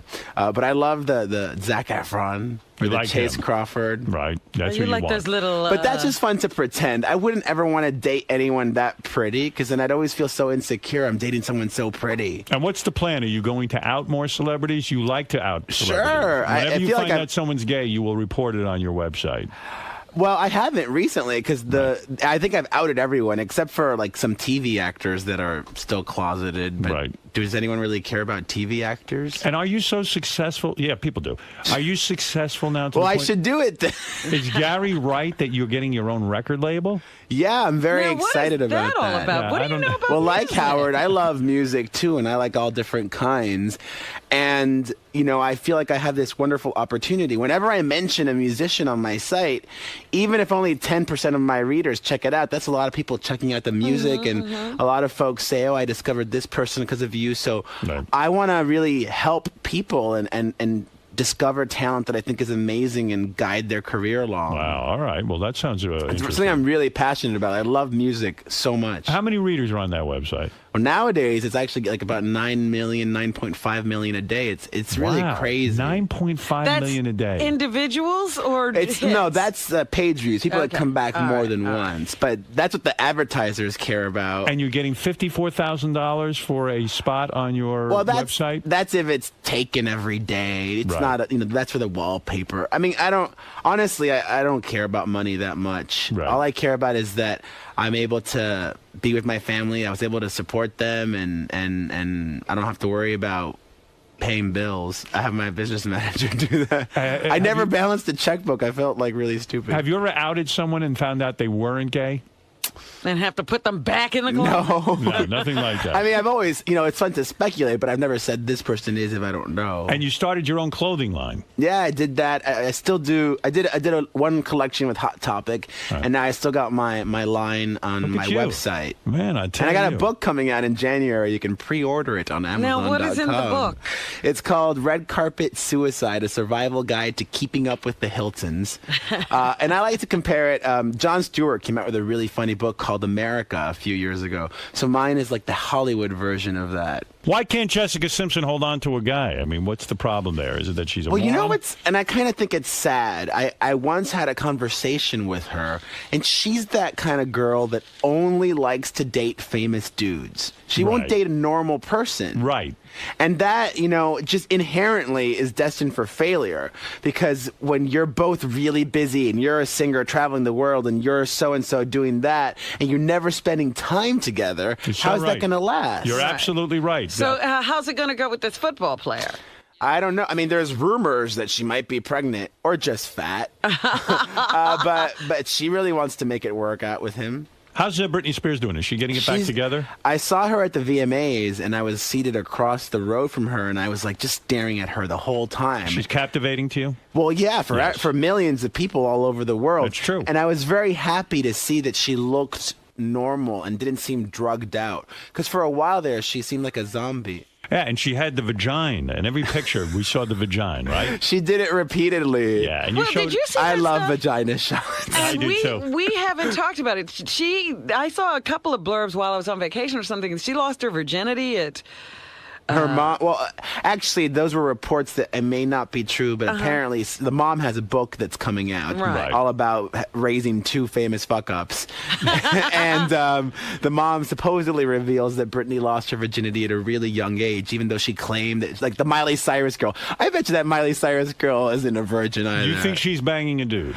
Well, Miley, ever since she broke up with that Nick Jonas boy, she's been dating a lot. Right. She's getting 40. experience. She looks like a woman, quite frankly. She's looking a lot older than she really is. And she talks like a 40-year-old. I say she's a 2-pack-a-day girl myself. Right. But and then that Britney started drinking at like 14 or something. Is that And what the doing other thing? drugs Yeah. not that long after. You don't like Jennifer Aniston. You mock her all the time. Why? Actually, I've kind of not learned, but I don't mind her anymore. You don't? I kind of now I'm kind of feeling sorry for her. Why? Because she's just like the Jessica Simpson of the 40s. Right. And actually, I appreciate the See, fact. I told someone this the other day. I said, the reason Jennifer Aniston can't hold on to a guy, she's another one who insists on only dating celebrities. Famous guys, huh? She's got to be with Vince Vaughn. She's got to be with They got Brad to be a Pitt. She's name got- and in the business. John Mayer. Yeah, if she recently. she'd be a super catch for some, regular guy who maybe's doing well and, would really be devoted to her. Julia Roberts married a key grip or something. Yeah. Right. And that's But, smart. 'cause I was thinking about her, and you forget. Remember, she did research on Brad Pitt before Right. she dated him. Did you know that? Really? No, Yeah, I she didn't know researched that. him, yes. Yeah. Yeah, she researched him. That's like Katie Holmes and Tom Cruise. That is the strangest looking couple. Do you point that out? They're very odd together. bizarre, but I mean, I'm surprised they've lasted this long. And she's too tall for him, right? Well, he likes tall girls. He certainly does. Well, there's always so much to talk about with you. Perez Hilton, by the way, I should say this. You go to his website by merely putting in PerezHilton.com. That's it, Perez Hilton.com. And you still love hanging out with the celebrities and I love staying at home. I don't leave my house from Sunday night through Thursday night. I love working. I love doing what I do, and I feel When's really the last time you thankful. blew a guy? I got blown 7 months ago, but I didn't blow. 7 months ago, you got a blowjob. Yeah. That's it. Boy, that's. I figured you'd be out having a party. I'm available. Anyone can email me at perez@perezhilton.com. Send pictures. Mr. Freeze, you're on the air. Go ahead. Yeah. Did you ever cry in therapy? Me? Yeah, you fag. Yeah, I did. It seems to me. well, now we're outing Howard. Yeah, I've been in. Yeah, I might as well come out of the closet. I'm gay because I cried in therapy. No, actually, it seems to me like your therapist is most proud of you. The goal is to cry in therapy to show that you have emotion and shit. Well, to actually And, tap into it, I guess. And if you manage to cry in therapy, which I've done like 2 or 3 times, he's so proud of me. like wow, you're a brave man. You're able to do this. And so I don't know.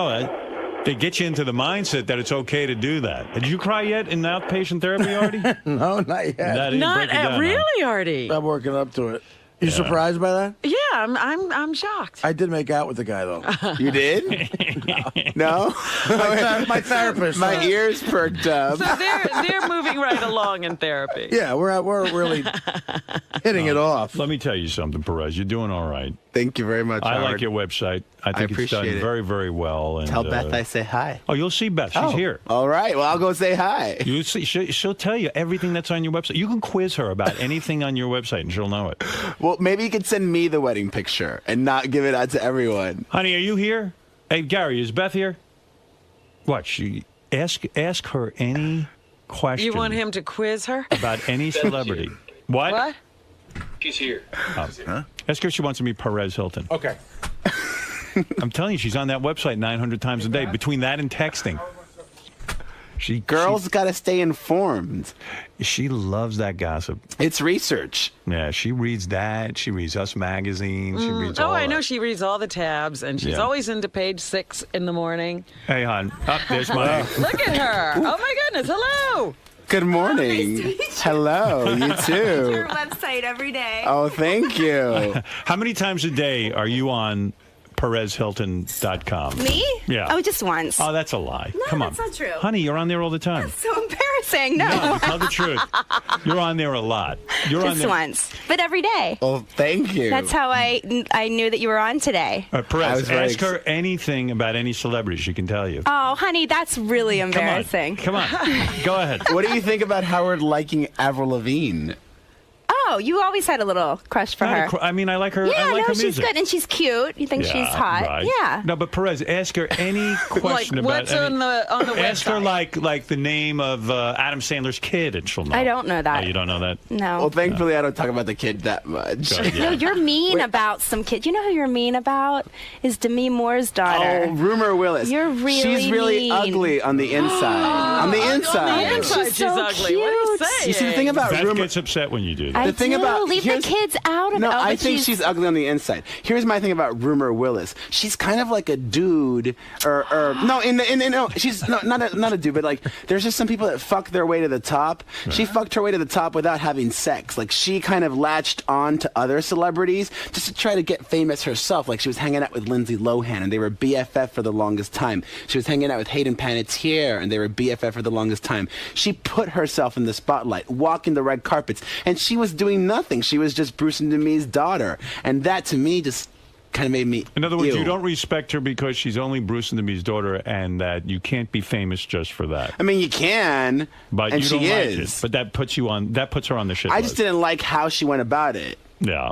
Yeah. You know who else you're mean about? Who? Is Adam Sandler's baby. I just That's talked to him about mean. that. Yeah, oh, we you did. talked That to him was about really that. mean. That's wrong. And wait, who else was I mad at you about?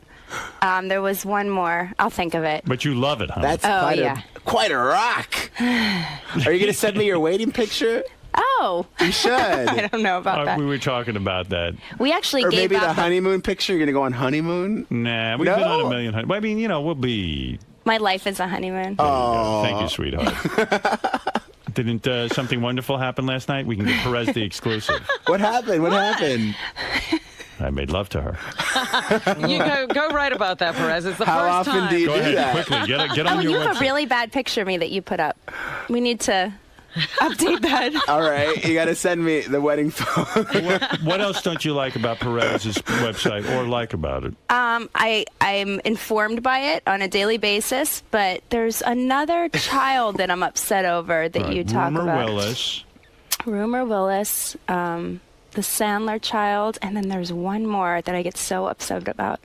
Oh, not even a child. You're mean about Lindsay Lohan's girlfriend. Is she a nasty person? Very. Is she? Oh, see, I don't know Why her. is she I know a her nasty mom. I person? love her mother. Her mother mother's seems awesome. cool. Her Yeah, mother's what's the her coolest. mother's name? Ann Dexter. And yeah. She's I really saw a cool. video of her at leaving Mark Anthony's birthday party, like blitzed drunk. She's which I thought awesome. was She's funny. really cool. Yeah, she's friends with Tony and Randy, so I I've see. hung out with her. Oh, you know her? You I don't know the daughter. I don't Right. know You know any the of mother. the kids. I know the mother. Yeah, and I always feel bad because I think the mother is awesome. Now, how is Perez mean about Samantha Ronson? Lindsay My Lohan's nickname for her is Saman, but it's just me being silly. But that's what makes the website interesting. Yeah. And no, I love it. I'm just saying these are the things that it can't all be nice. Well, you've met your hero, honey. Oh no, Perez Hilton. Well, congratulations. Wait, so is the wedding like this coming week or weekend? It's very soon. That's what I heard. I heard from sources it's very soon. I just had my first dress fitting yesterday. Finally. Who's the designer? Georgina Chapman Oh, from from Marquesa. Yeah. Ooh, fancy. Very beautiful. Perez, how Who's much doing would you your pay suit? for that exact date, Perez? At the wedding. Pay for the date? Of the wedding. Well, I think I heard it's literally within days. Well, I could get you an exact date. And I heard it's in New York. I thought because there were rumors it was going to be in Florida or all these. Florida? Yeah, it's in Florida. Yeah, it is in Florida. I heard it's in New York within days, and people are from all over the country are traveling here for it. That's right. You kidding? It's like a pilgrimage. People don't believe it. I'm coming in from Hoboken. That's right. Well, listen. Beth, Congratulations. You look fantastic. Congratulations. She looks does. She looks fantastic. wonderful. Thank She you. looks fantastic. Marathon training. I know she does. What I'm saying. Well, she's You training. put my charity on your website. I did. No, you what did you- can't. I should. Oh, yeah. because you've been doing that. How do you shut give me these the two plugs info. up? I don't know. What did you say, honey? He puts sometimes charities on his website that people should look into, and I Yeah. said he should put my North Shore Animal League. I will. Go Beth O. I'll make sure to .org. write that down. Cool. All right, Thank that would you. be good. Artie, what you? No, she looks good. No, I'm saying Howard is saying that you're running a lot and everything, Right. and I don't know, man. I think you look toned and Tan and blonde and Yeah, she's working out. bikini model. She's really proud of her arms. She showed your muscles. No. Go ahead. Stop it. I don't have muscles. You're so mean. She's been running. First of all, she I did my first 18 miles. Wait, Yeah. if you're getting like a custom-made Marquesa gown, you have to show that off. Maybe she could just have a picture by herself. Yes. That you could release. Oh. Yeah, I don't care about that. That's fine. The dress is so You beautiful. could have one of those magazines. I don't want to be an exclusive on the dress. Yeah, You I could don't offer- want to be a douchebag. Yeah, we've been standing approached by all the magazines, but in respect to Howard, it's not his thing, so, So we've you just turned them do all that down. yourself in the dress and maybe talking about the preparation and all that stuff. Oh, maybe that. I don't care about. I mean, You know what's interesting about it? Like Okay. Beth is the kind of girl I couldn't think could get hotter, but she actually got hotter. Oh, Artie. Seriously. well, that's what I insist on. Yeah, you look a little better too. Yeah, you have to get hotter and hotter. No, the problem with this marathon training is, like Beth had the worst cold for 4 or 5 days. Really? I'm still sniffing. She ran 18 miles. Wow. And then she ran another 6 miles the next day, and she blew out totally. And then she's unavailable to me. I had sex with you last night. That was the first time because Oh, I was so sick. she was sick, and, Yeah. and I had to wait. That And is amazing, That's though. really What she's doing is amazing. It's amazing, but yet I really don't want it anymore. He doesn't like I'm it. against it. You the only marathon she should be running is you, huh? No one has had the sniffles that bad in here since AJ Ben. Meanwhile, you're so much cuter in person. You put Oh. horrible pictures of yourself on your site. Well, thank you. If you know any hot gay boys, let me know. Are you single? Very. We know some great gay boys. You do? Yeah. In Los Angeles? No. Oh, no, Well, I'll come visit more often. I love New York. I love it here. Apparently, they don't know any hot single broads. They know a gay guy. No, we don't know that. They don't even know any hot we do guys. actually. Beth is coming Mom in here. coming in with a hot single broad. Beth's friend Yeah. Jill is coming in. I'm sure and, she'll love Yes, she's. She actually brought you a treat. Really? Yeah. A treat. Yeah. Does it rhyme with Mahina? I'm not gonna say it's her treat to bring. Does it rhyme with Merowin? And Artie, this girl is a nice girl. Don't try to write her a check right And now. don't try to corrupt What her is it, the either. check writing? What am I, Jerry Springer? I'm just kidding. Hey, can I see the ring? I never saw the ring up close. You never saw my ring? Not up close. That is like a bauble or whatever you call it. Wow. Now, is that just That's the classy, engagement too. one when you get married, you get a different ring? Yeah. You got to Yeah. get the wedding ring. We I feel got like that. Lisa G. Yeah, you guys did that, right? You guys, Where is your wedding Yeah. rings? Do I have them? You had them. No, you have them. No, now. I have them You because I have them to now. give them to. Yeah. But did you see my tattoo? Yeah, I put that picture up. It. Can you see it? That's an H. It's in the henna color. It's brown. I gotta look at it You have to closer. look 'cause closer. yeah. Yeah. Listen, enough of this. Enough of this gab fest. It's the view in here today. Yeah. I'm looking at the ring. I said, I feel like Lisa G. You're like Lisa Gigantic. You're the Sherry Shepherd of this group. What is it, Evan? Yes, Evan, you're on. Hey, now. Hey, now. Hey, Perez. Yes. Yeah, would you ever bang that dude from Tokyo Hotel, or is he too effeminate for you? You know that dude? That is a dude, The one with the right? crazy. Yeah. Is that a dude or a Well, girl? it's a dude, but he has the most lovely manicure. I saw him up close and personal at the VMAs, and he claims to be straight. Really? Really? But I mean, he looks like Boy George in the '80s. Yeah. Like Gorgeous, exactly. yeah. It looked like a hot chick to me. What do I know? love it though. I love that he's European. They get away with more stuff there. Yeah, I guess so. Well, you are Beth's hero, and congratulations! It's so nice to Within meet you. days, how exciting! The I know, he's waiting for me final to slip, isn't he? countdown. do you know Perez gets up at 4 in the morning and works till like 4 or 5 at night? Really? It's that. No, and then I go to the Stays gym home. and then I come back and I work at the evening. But I love it. Stays home from Sunday to Thursday. So. And he runs his You're own. really successful. Oh, No, it's I work hard. huge. Everybody knows you. You know, my mom's happy. He hasn't had cock for 7 months. Come on. Oh, honey. Perez,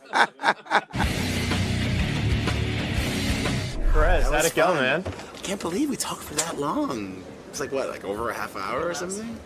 It was a good time. So how'd it go? It went wonderful. I mean, I was very happy to be on, and You got to meet Beth O. I know. Hopefully, I'll get a picture from the wedding or something.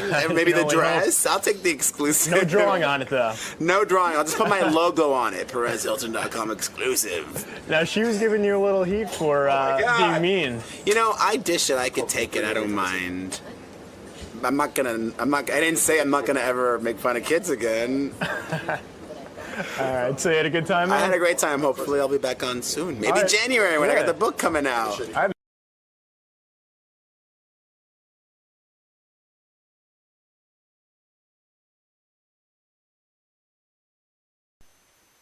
John High and Gary Dell'Abate. The best of the wrap-up show begins now. On Monday's wrap-up show, we talked about the prank we did on the show this morning with Bobo and Sour Shoes as Pharrell, and little fucking JD, as usual, came out of his little cubby hole to rat us out. Is Scott spending too much time on his comedy? Well, yeah, that was day job requirements. I would love Clearly to tell, I am. I would love to tell Scott who was responsible for that bit, but because he would love it. But it was so Howard was literally about to. Howard goes, "This just isn't funny," and he was about to toss it in the garbage, and then somebody in the studio just goes, "Oh yeah, that's the comedy of Scott and Ronnie." Howard just went ding and pulled it right out of the garbage. It's okay. You can say who it was. JD. Well, I always knew JD was a fuck anay, so what's the difference? Well, JD, what did you do before the show? And then Scott can respond accordingly. Well, Howard was Howard was about to get rid of the thing and go. Well, wait. The thing is you should explain what it is. The Sour Shoes pranking Bobo as Pharrell, whatever. Right.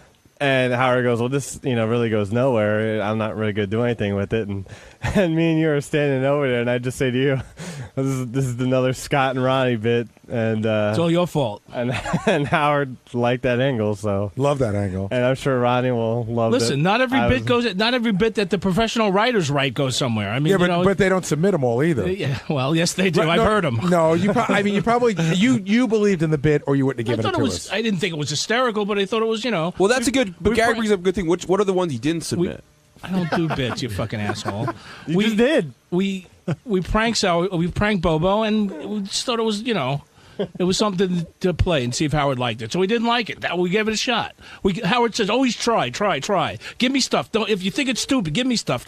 Scott is so right. I did it. Scott is right. So we did it. We pranked him. We said, all right, let's play for Howard. That's all. Now, Scott. It's no big fucking deal. It was bad, so it's bad. Now, Scott. That's it. If he didn't like it, let him toss it out. I hear him play Dan the Parody shit all the time. Does everybody like that stuff? Come on. That's hack stuff. We know that. That doesn't go anywhere either. So when he says, give me stuff even if you think it's stupid, He you really always took has that said literally? that. The 23 years I've been here. And you thought it was stupid? I didn't think it was that I thought it was okay, and maybe he would like it just to have a prank on Bobo. I liked it. The video's funny because Bobo's standing there with the fucking chocolate on his head with the sprinkles, believing that he's talking to Pharrell. Does it bother you that JD was the one who brought this out? I don't care. JD's a good guy. He doesn't really throw people under the bus a lot. So he didn't even really throw you under the bus. He just sort of laughed. He goes, "Oh, that's the comedy of Scott." Ronnie Howard just picked up on it. JD, will Ronnie agree with Scott's assessment there, or are you going to hear a whole different side now that Ronnie will learn that it was you who brought this comedy on? I'm sure it won't make Ronnie like me anymore than he does now. What could make Ronnie like you more? If I died and never worked here again. Well, Howard's right. It should have had a punchline. Sour Shoes should have said like, "Ooh," something like that. It's not Pharrell. Ronnie, it was brought up that the question was, why didn't you have Scott's back when Howard on that whole tirade about him spending too much time on the comedy and stuff like that? Why should I be on his back? No, why didn't you have his back? Why should I have his back? Did you guys do the bit together, sort of? Yeah. So why did you back up and say, "Hey, I thought it was funny too"? First of all, I want to know why fucking JD is in the middle of everything I do, in the middle of my business with everything. I want to know that. Was I in I'm Vegas? getting really sick of it. He really wasn't. No, he's always in the middle of my shit, man. No matter this morning, the same thing. What do you mean? I'm eating breakfast, minding my own business. Julie's trying to talk to me. I tell him to leave me alone. I don't want to be bothered now. This one's standing outside the door. You're like, I saw you talking to him. I was listening to what you were saying. You're John Melendez with a stupid face. You know that? Even Wait a second. John had a stupid face. Yeah. No, not as bad as this one. I wasn't in Vegas this weekend. Go grow your hair and go sit with your brother out there, okay? I wasn't in Vegas. With John the Stutter. I wasn't in Vegas. How can I always be in your business? Get the fuck out. Yeah, well, you're jealous of that, too. Yeah, so then shut up and stay out of my way. And anyway. You actually knocked into me today. And you said, "Get out of my fucking way." No, I didn't knock into you. You knocked right into me. You're so busy running through that hall, fucking putting shit over on everybody, and you say you don't. I was just standing there talking to John, right, actually. Yeah, you always stay. I'm just standing there talking to John. Meanwhile, we hear you running down the hall like a little mouse, running to the board to tell him, oh, this guy just did this. This guy just did that. He just did this. He just did that. Are mice quiet? To see if I was running. Shut up. I'm sick of your face and you and everything else. Stay the hell away from me. I'm telling you. Just stay away from me. Have I gone up to you? Because somebody's going to get hit, and I'm going to wind up losing my deal here. But you know what? It might be worth it. Whoa. Are you really that I'm upset going to with kill him one day. Really? Do I hear the line, "I'll never forget" from the Ronnie show? Anyway, John. Hold on, George. He said to me, I got nothing to say. No, he's telling me. No, we're talking about Scott the engineer. Hold on, let me just let him finish this. No, I don't hear anything. I don't care. He says to me, "Look at your face, and you'll know why I want to cut your throat." Because he's such a weasel, man. Ron, did you hear? And I still love him. I don't know why. I don't care. Ronnie, did you hear the beginning of the wrap-up show? No. So I was in the car. So we were talking in the elevator. Okay, so we were talking about how this evolved and how Howard started to make fun of you and Scott trying to do comedy. It started out because Scott fucked up the microphone. Right. And otherwise, it never would have came up. What John's trying to say is what happened was I played the bit this morning. No, it would have come up because JD pointed it out to him. How I played the bit for Howard this morning. Howard looked at me and he goes, "It's not really that funny." And I go, "Okay." And Howard had literally was ready to delete it. And then JD goes, "The comedy of Scott and Ronnie." And Howard goes, "That's an excellent observation." And he put it back on. Well, that's what I mean. That's what I mean. He's in everybody's business. Everybody's business except his own. You think JD's the prime offender and throwing people under the bus? Oh, my God. Major. You don't even know. We don't. Really? We don't know. You guys could follow him around with a camera one day. Like worse than like Jason or Will? Oh, much worse. Worse than Jason. There's much worse. True. There's no bigger insult than to compare you, Stuttering John, JD? for that particular facet of the show. I don't think I'm as bad as Jason or Will. I'm I know at that you computer constantly. Okay, whatever. And who's standing over their head all the time? Who is it? Well, Richard. Richard and Sal. Who's the little feet I hear trampling through the hall every day? Well, that's running from the room into there. Hey, Gary! Hey, Gary! Hey, Will! Put this up! Well, that's Richard and Sal too, by the way. Yeah, no, it's you, pal. More than anybody else. By the way, that was a fabulous JJ. You're giving me a lot more credit than you know. Okay, fine. Whatever. Yeah. Come here. Pharrell wants to talk to you on the phone. Pharrell wants to congratulate you. Seriously? You serious? Yeah. Liz, have a good time. John and Scott. Hey, Bobo, Pharrell's on the phone. Hey, Phil. Yeah. Go ahead. Bobo. Hey, what's happening, Pharrell? Good. Man, that was awesome. Yeah, you like it? How's your head feeling right now? Oh, I'm telling you, man, it's just with all the sprinkles and cupcake. No, before that, when you ripped it off, you self-indulged. Oh man, it hurt like hell, man. Dude, let me tell you something. I just got an email from Sean Scher from UFC. Okay. And he wants to do something with you. I'm totally serious because, man, he did some kind of thing like that before one of his fights. Right. Some guy that fought him had a toupee, and he ripped it off, and the guy was crying, and he can't believe that, you did all that live, right? I mean, that wasn't no bullshit, right? No. Wow. All right, so listen, I'm gonna. Is that Pharrell? Yeah. Oh, cool, man. I'm gonna see what I can do. Would you want to drop everything and go out to Mandalay Bay with me on one of these upcoming weekends? Because we're doing a UFC get-together. Ronnie will tell you about it, right, Ron? Yeah, man. Yeah, We got Artie in here. Artie wants to say hello. No, he does a lot of stuff with the UFC. Can you pay him, though, Pharrell? Don't fuck around. Pay him. Listen, when I hang up, I'm going to tell Lou to call you, and he's going to make all the arrangements. You remember the guy that answered phones with me, Nobu? Yeah. Well, he started making accusations that I don't pay up, and you saw what happened to him. But look, listen, I got to run because Gunner right now is screaming for more milk. But listen, I'm totally serious. All right, well, how much? So, Bobo, call, Pharrell, give him a contact number because you'll make money with him. That's true, yeah. No, he said Lou will call you, right? I got Lou's number. Lou will call you. Yeah, Lou and We'll Scott. get it from if you. you want to do something with him, that's totally fine with me on your end. All right, Lou. We'll give Lou I'll get it from Gary. I'll get Bobo's number. Now, Bobo, well, say thank you to him. All right, thanks a lot, bro. Yeah. All right. Thanks, man. All right, take care. Bye-bye. Hey, it's Gary Delabate, Baba Booey. On Tuesday's wrap-up show, John and I were talking about Ralph and his relationship with Howard, what's going on. You know, Ralph was saying earlier that he thought that Howard had changed, and I said he had. He got sick of Ralph. But we're just trying to figure out what's going on between the two of them, and we just take a bunch of calls and talk about it. Apparently, Ralph is not on the good list right now. I think the way Howard explained it was Ralph was complaining that they're not really hanging out a lot.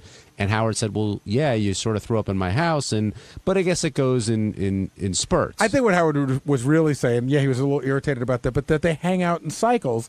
And I guess Howard didn't have as much time to hang out with Ralph while he was planning his wedding and getting married. And that must be very upsetting to Ralph. Now, do you think Howard is frustrated with Ralph or Ralph is frustrated with Howard? Well, clearly both.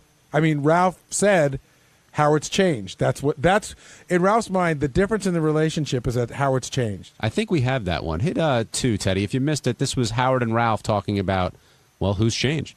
Every time you've been to my home, it ends in disaster. That's not true, but I understand. It's fine. I don't have a desire to go back there. I mean, it was horrible. That last time was just horrible. All right. Ask a question. Ralph, seriously, do you understand or do you think that Howard's changed? I think it's a little bit of both. When did he change? What did he change into? I don't know. It's like you're very different these days.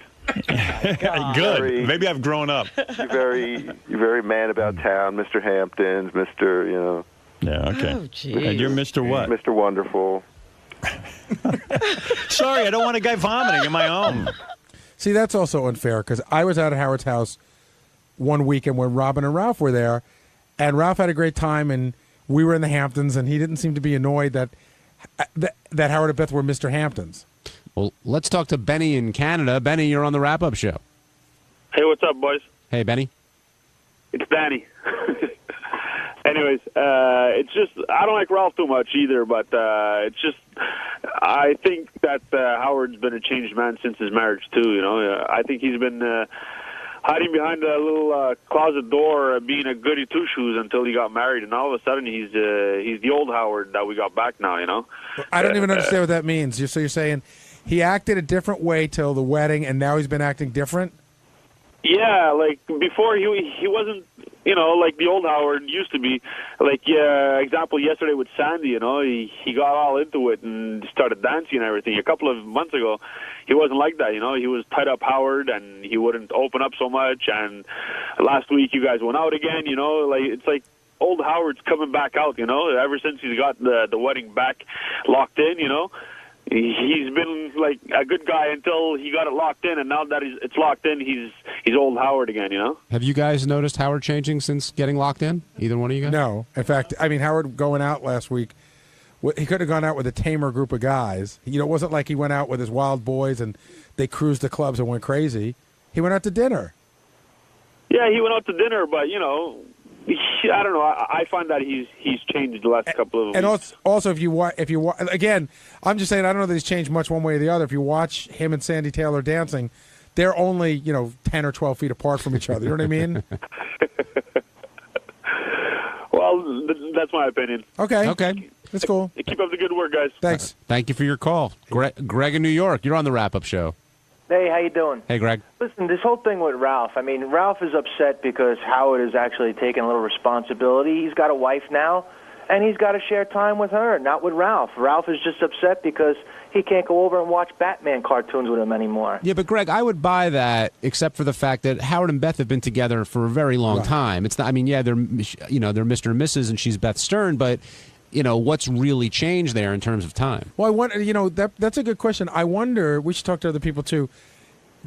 Is Beth different now that she's his wife? This is what Howard spoke about when he talked about getting married. Remember, he talked about that. Well, he talked about people's attitudes towards Beth. Exactly. So is this Ralph's attitude towards Beth? Is that what Ralph is seeing? What do you think? Yes. Really? Well, I think Ralph. I'm not saying that Beth's attitude has changed.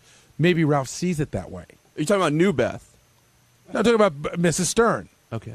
Do you follow what I'm saying? I don't think Beth and Howard have changed any way in their attitude towards Ralph, but maybe Ralph sees like, oh, now they're married. I guess I'm not as welcome. Could be. I mean, Ralph's the only one who can answer that question, but I don't think so. Benji? Well, about the whole thing about the weekend, doesn't it sound a little stressful? As much it kind of be neat to go to Howard's house for the weekend. See, that's stressful for you, Benj. I've been there.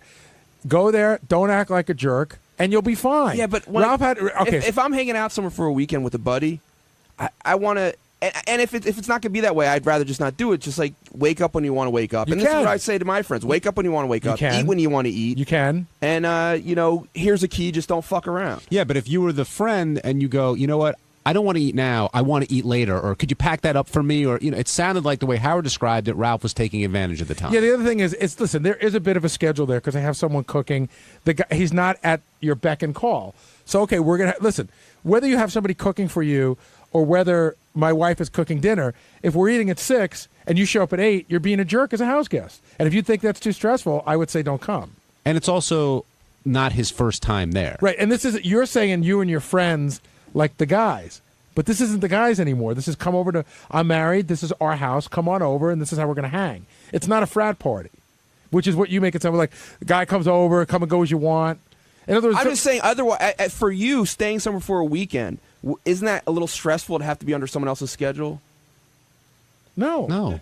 That's how, when you go, listen, if I were to fly out to San Diego and visit a couple who's a good friend of ours, I wouldn't say, we're going to come and go as we want.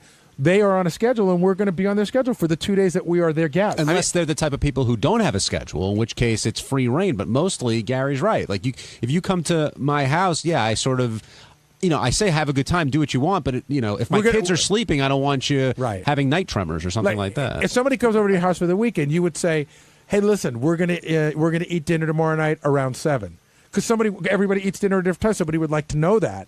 Now, if you think that's putting someone on a schedule? I just think it's like a stressful way to spend like a vacation. Yeah, but it's not a vacation, and you're unbelievably disorganized. And so I think for you, it's stressful. You don't know when to go, when to leave, where to go. You get stressed out by parameters. Maybe. Which actually makes you a lot like Ralph.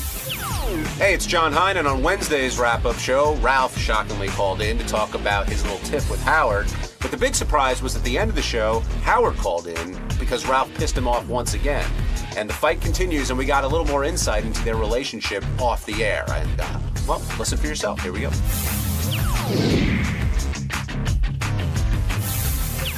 Go to line 11. Hello. Hey, it's Howard. Hey, Howard. The thing with Ralph is no big deal. But the fact of the matter is, when he says nobody cares about him, I don't remember, I remember it a different way. He said to me, bang his head. I called him up. I said, why don't you come out and recuperate? And the fact of the matter is, for 2 days he didn't throw up. when he went to the hospital, like the last listener just said, when he went to the hospital, guess what? There was no concussion. He didn't have any concussion. For a guy who had supposedly a concussion, he was running around. He was smoking, drinking. He was so drunk that night, he couldn't even remember the night. See, he says he wasn't that drunk. He was drinking the entire day.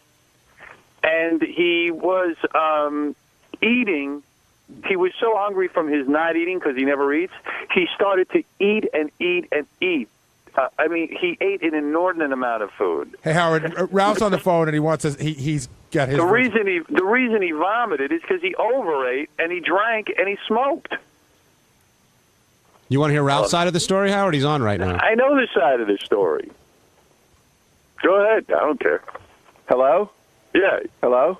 Yeah. What's an inordinate amount of food? Eating a wrap and some potato chips? You didn't eat. No, you didn't eat a wrap. We had a dinner that night, and you were ravenous, and then you ate nuts the whole night in the basement with me, and you were just eating one thing after another, and desserts.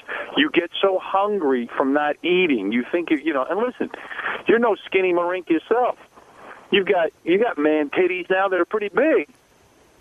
You're a little chubby. So well, it's not. No, I really don't. You're yes, really you much do. bigger than my man. No offense. No offense. No I'm no a little offense, heavy man. You too, might want to slow down on the food. No, you're telling me to slow down. Let's face it. Well, you're the one who's eating all day. No, I don't eat all day. 3 meals. All I eat is 3 meals a day. Why are you saying that I don't I don't remember the day? I remember everything that happened that day. I know you were smoking all day. I was not. Yes, you were. I was smoking. I smoked a little bit in the afternoon. I smoked some pot in the afternoon, like 12 or 1 o'clock. If I had a head injury, I wouldn't be smoking, and you were drinking all night. Yeah, I had some wine at dinner. I thought you said you didn't drink. No, I didn't say that. Okay. You're making it sound like I was drinking voluminous amounts of. No, but you were drinking enough that you couldn't even You told me you were drunk, and that's not. But do you understand that? Do you understand that that's not enough to make you black out? When you went to the hospital, you didn't black out. When you went to the hospital, they took a CAT scan of you. There was nothing wrong with you. And there wasn't, right? But I mean, yeah, you had no concussion. You're telling everybody you have a concussion. Wait a second. You're telling me that you could throw up in the middle of the night and not remember it, and that's not a blackout? No, I said you drank, you smoked, you overate, and that caused you to throw up. Not a head injury. If you were throwing up from a head injury, you at the hospital they would have said you have a head injury. Right. I threw up that night in the toilet before I went to bed. I was awake. I mean, I remember everything about that day. So, except Ralph, when I went to Ralph, you're always sick. There's always something wrong. Every time you've been to my house, you've been sick. Well, maybe you just make me sick. One time before that, you had diarrhea. Remember that? Yeah. All right. So that was a whole big thing. You had diarrhea. Listen, I don't mind. I'm just telling you. I have irritable bowel syndrome, and you get me irritable. But I'm saying is, I don't mind. I'm just telling you, you're a difficult guest. There's constant situations. You're either getting lost. You're screaming at people, "Where's my address?" You have to take buses back in the middle of the night. You can't find your home. You constantly, certainly saying to people, lunch is at noon and dinner is at 8 is very gracious, and that's not sitting and eating constantly. Most people have 3 meals a day. It's pretty much the standard. You don't have to eat the meals, but then again, you don't have to keep wrapping things up, looking for saran wrap.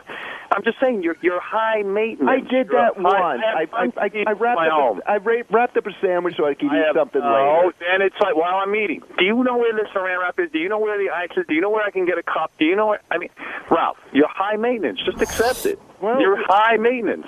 I don't know. High maintenance. You're pretty high maintenance yourself, Junior. Well, but all criticism is self-criticism. Well, all I'm high maintenance, but I stay at my own home. I'm high maintenance, but I stay at my own house. That's the difference. Right, and so do I. So stop inviting me over.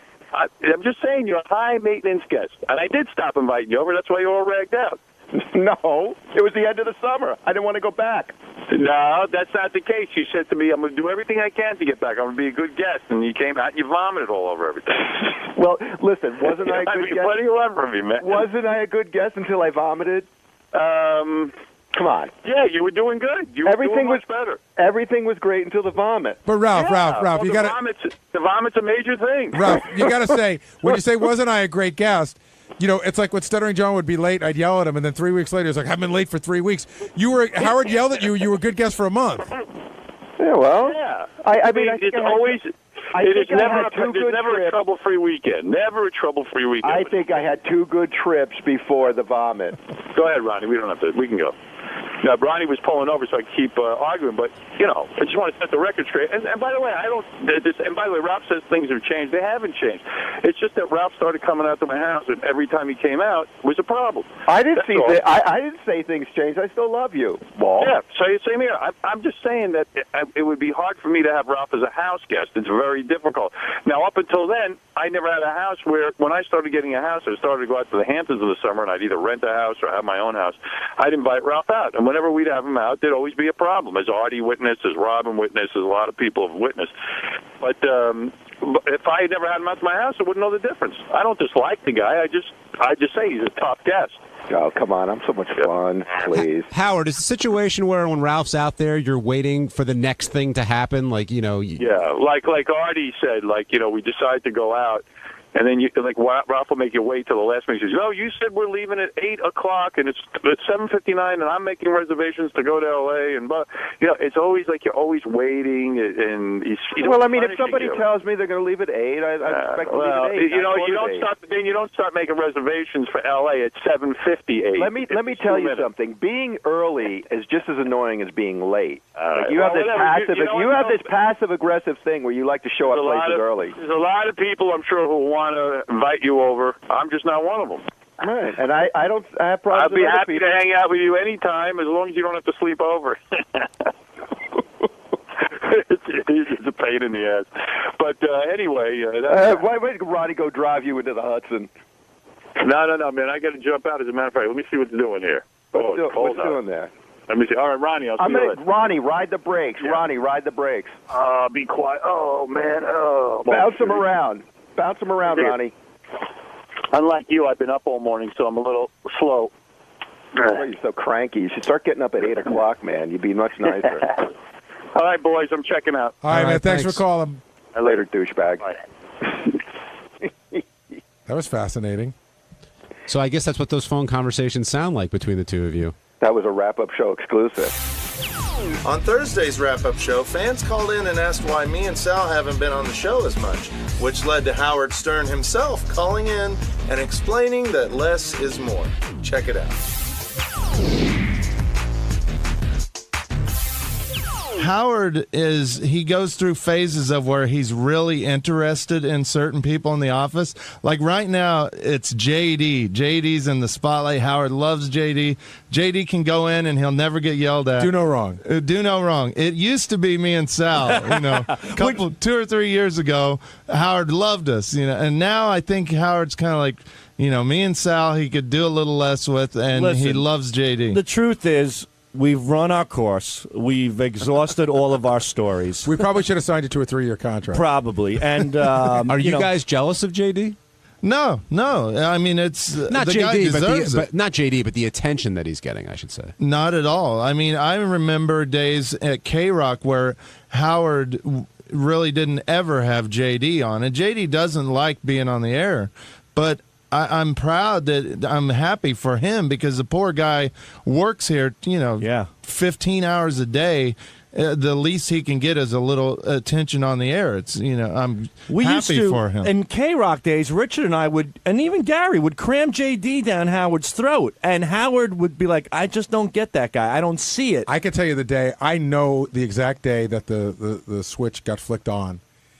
Howard had seen the movie Napoleon Dynamite, and I had given it to him, and I go, you got to watch this movie. And he had it for a couple of days, and then one day I said, did you see the movie? And he goes, oh, my God, that's JD. I go, you're kidding. He goes, I didn't actually see that when I watched the movie, but Howard goes, it's JD that works for us. And I think once he made that connection, I think he saw him as a much more interesting on-air character. Yeah, and that was right before we came here to Sirius, and then JD just kind of blew up when we got here to Sirius. Was the mugging before or after that? Before. That was part of the transition, too, Right. when the mugging story But, on the air. it's interesting that, John and Gary bring up something. In your honest opinion, Gary, do you think Howard leaves the show and says, well, I haven't talked to Sal and Richard in a while. I don't even think it phases him. I think he is set. He does his thing. And that's it. I don't think he recognizes it like you guys recognize You want me it. to? Are you asking me to boil it down to? Does he ever think of you when he leaves here? Absolutely, and I would say no, not one bit. I think he thinks of you as terms of bits, but I don't. Not think he think of me. Not I think don't of think he says, "Oh my gosh, not enough Richard and Sal today." Right. Well, you guys have brought that up. You go, well, you guys have been a little low key. I think that's more incumbent upon you guys to make it happen than it is for him. You guys used to come to me constantly with the bits, and you just seem to be quiet. Well, you have to remember, you've made a lot of changes, Gary. First of all, we were invited into the commercial breaks by Howard. He wanted us involved. Right. And then you said it started getting a little too busy, and you preferred that we take a step back from that. So we respectively have.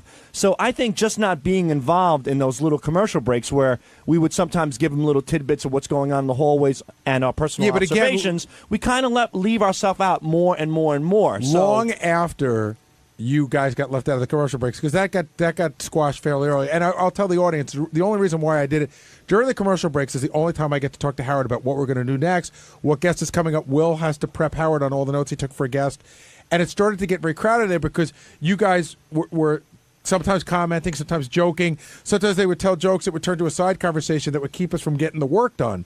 So that's the only reason why. But long, after you weren't in those meetings during the commercial breaks, you were still on the air a lot, asking to come in a lot. I don't think that slowed anything down. But also, a lot of it is, too, we get yelled at a lot for trying to pitch our stuff, and we kind of feel like now we want to lay back and not. Who yells at you? Yeah, who yells at you? You do. But how? You say that I'm what's that? Password aggressive or passive, whatever that is that you call me, and you say that when I'm pitching my stuff, I'm bugging you. So I kind of feel like we want to lay back a little bit and not seem like we're you're still not bother. You're still not answering the question because most of the stuff had to do with what was going on the air at that moment. You guys would run in and go, "Oh my God, we have a great idea. Why don't we do this with that guest? Why don't we do with this?" And I haven't heard that from you guys. We really are under the genuine impression that Howard doesn't like us being as crazy and edgy as we used to be. It's not like the old days where Casey would come in and say, "Drop your pants, let's see those fried eggs, let's see those bongos." It was not the old days where you would kind of toy around with a whack packer to an extreme. Howard's a little bit more laid back. He's a little more respectful to his guests, which I, admire him for doing that. And me and Richard are a little too out of control, I think. So we're a little bit better contained and in a situation where it's pre-planned. Like, we're going to have a bit, and Sal and Richard will do this, and then they will leave. I think that makes Howard feel a little more comfortable. But why wouldn't you keep asking Gary and let Gary say no? Well, we do, and in most cases, I think Gary thinks like us, like, well, that's a little too over the top, lay low. Well, a prime example of how things have changed, and this was one of the funniest things ever, but it happened off the air, was when AC/DC was on, and Sal was carrying a guitar amp. I had my cock out in the hallway, virtually, like getting ready to pull my cock out to go in and play cock rock. Me and you were going to play cock rock. We were going to play AC/DC songs on the guitar with my penis. And Gary was the leader. Gary was leading us into the studio to play. All of a sudden, you see Howard waving everybody back, like there's a fire. Go away, and then Gary starts waving us back in the hallway. Go back, go back. It was like watching a snake in a Chinese parade, and like 7 people try to turn around. They're absolutely right. Howard waved us off. There was a time where, I might go in, you're talking about Lisa G, and one time I had a theory that Lisa G doesn't have sex because she might have mangled pussy lips. And because everybody was thinking, what could it be with Lisa G? And when I went in, like I would say to Rich, I would say to Gary, like, okay, yeah, do that.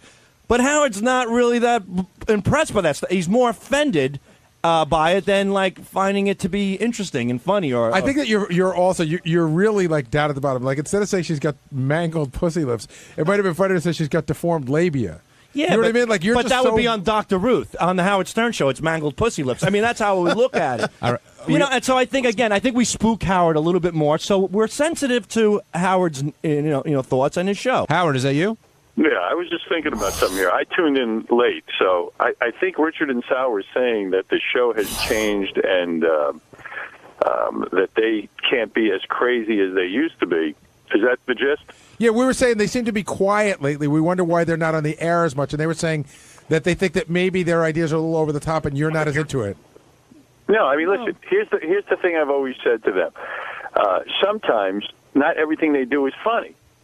So what I try to do is regulate what they do, but I've never regulated them, and I've never said to them, any of your ideas are too crazy. I said, let me hear your ideas. You sit in the meetings, Gary. We hear their ideas, and I'd say, 80, 90% of their ideas are approved. I don't know what this whole thing is blaming me that somehow I changed. I think they're talking more, Howard, about what goes on during the show when guests are in, and I think that they're saying not that they're regulated, but they're not, though. They always ran it by you before they came running into the studio. And I think that they're saying that more than it used to be, their ideas aren't being approved. Oh, by you? Well, or by you, by me or you. What idea hasn't been? Tell me, give an example. Well, they were just talking about when AC/DC was here, they were going to come in and play the guitar with Richard's penis. And well, I approve that. The problem was when AC/DC was in, and they were just like, oh, shit, man, that was just going to bum out the whole interview, slow the whole thing down. Sometimes in the moment, what we planned doesn't sound as good because of their reaction and what it's going to do to the interview. The interview was going along great. We gave it a shot, and I could just read the look in the room and know to move on. It was going to just slow everything down. Richard and Sal, come on, you guys have a forum to talk to Howard. That's Howard. That was exactly my point. I said, out of respect to you and out of respect to your guests, sometimes we have to weigh our options and not do something that would offend the guests and be too over the top. But we never said you never deballed us or deregulated anything that we do. It's just that we just pick and choose our spots, a little closer now.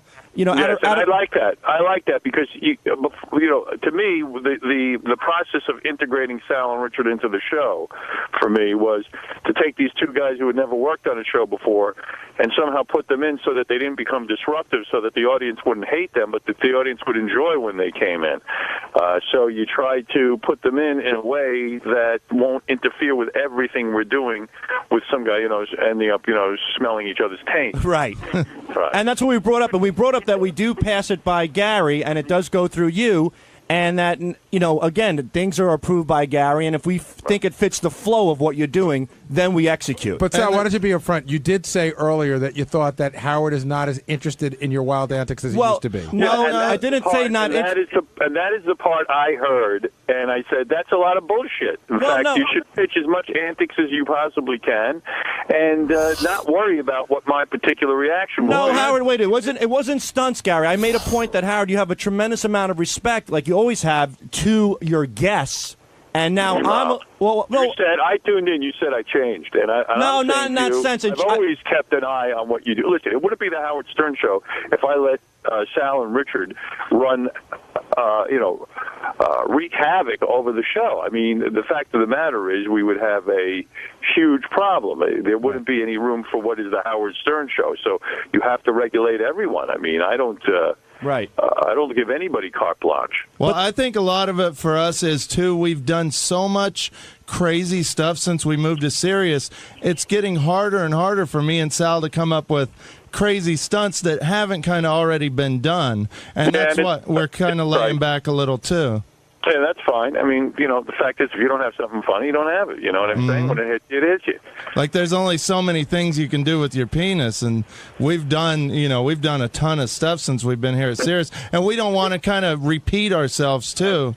Good. And we're trying to. I think you're on the right track. Right. Oh, thanks. We know, Howard, that in most cases, less is more. It's better to have less and execute something good than have a bunch of shit and just throw it against the wall on your show and see what sticks. Now you're talking. If you were this reasonable with your wife, everything would be fine.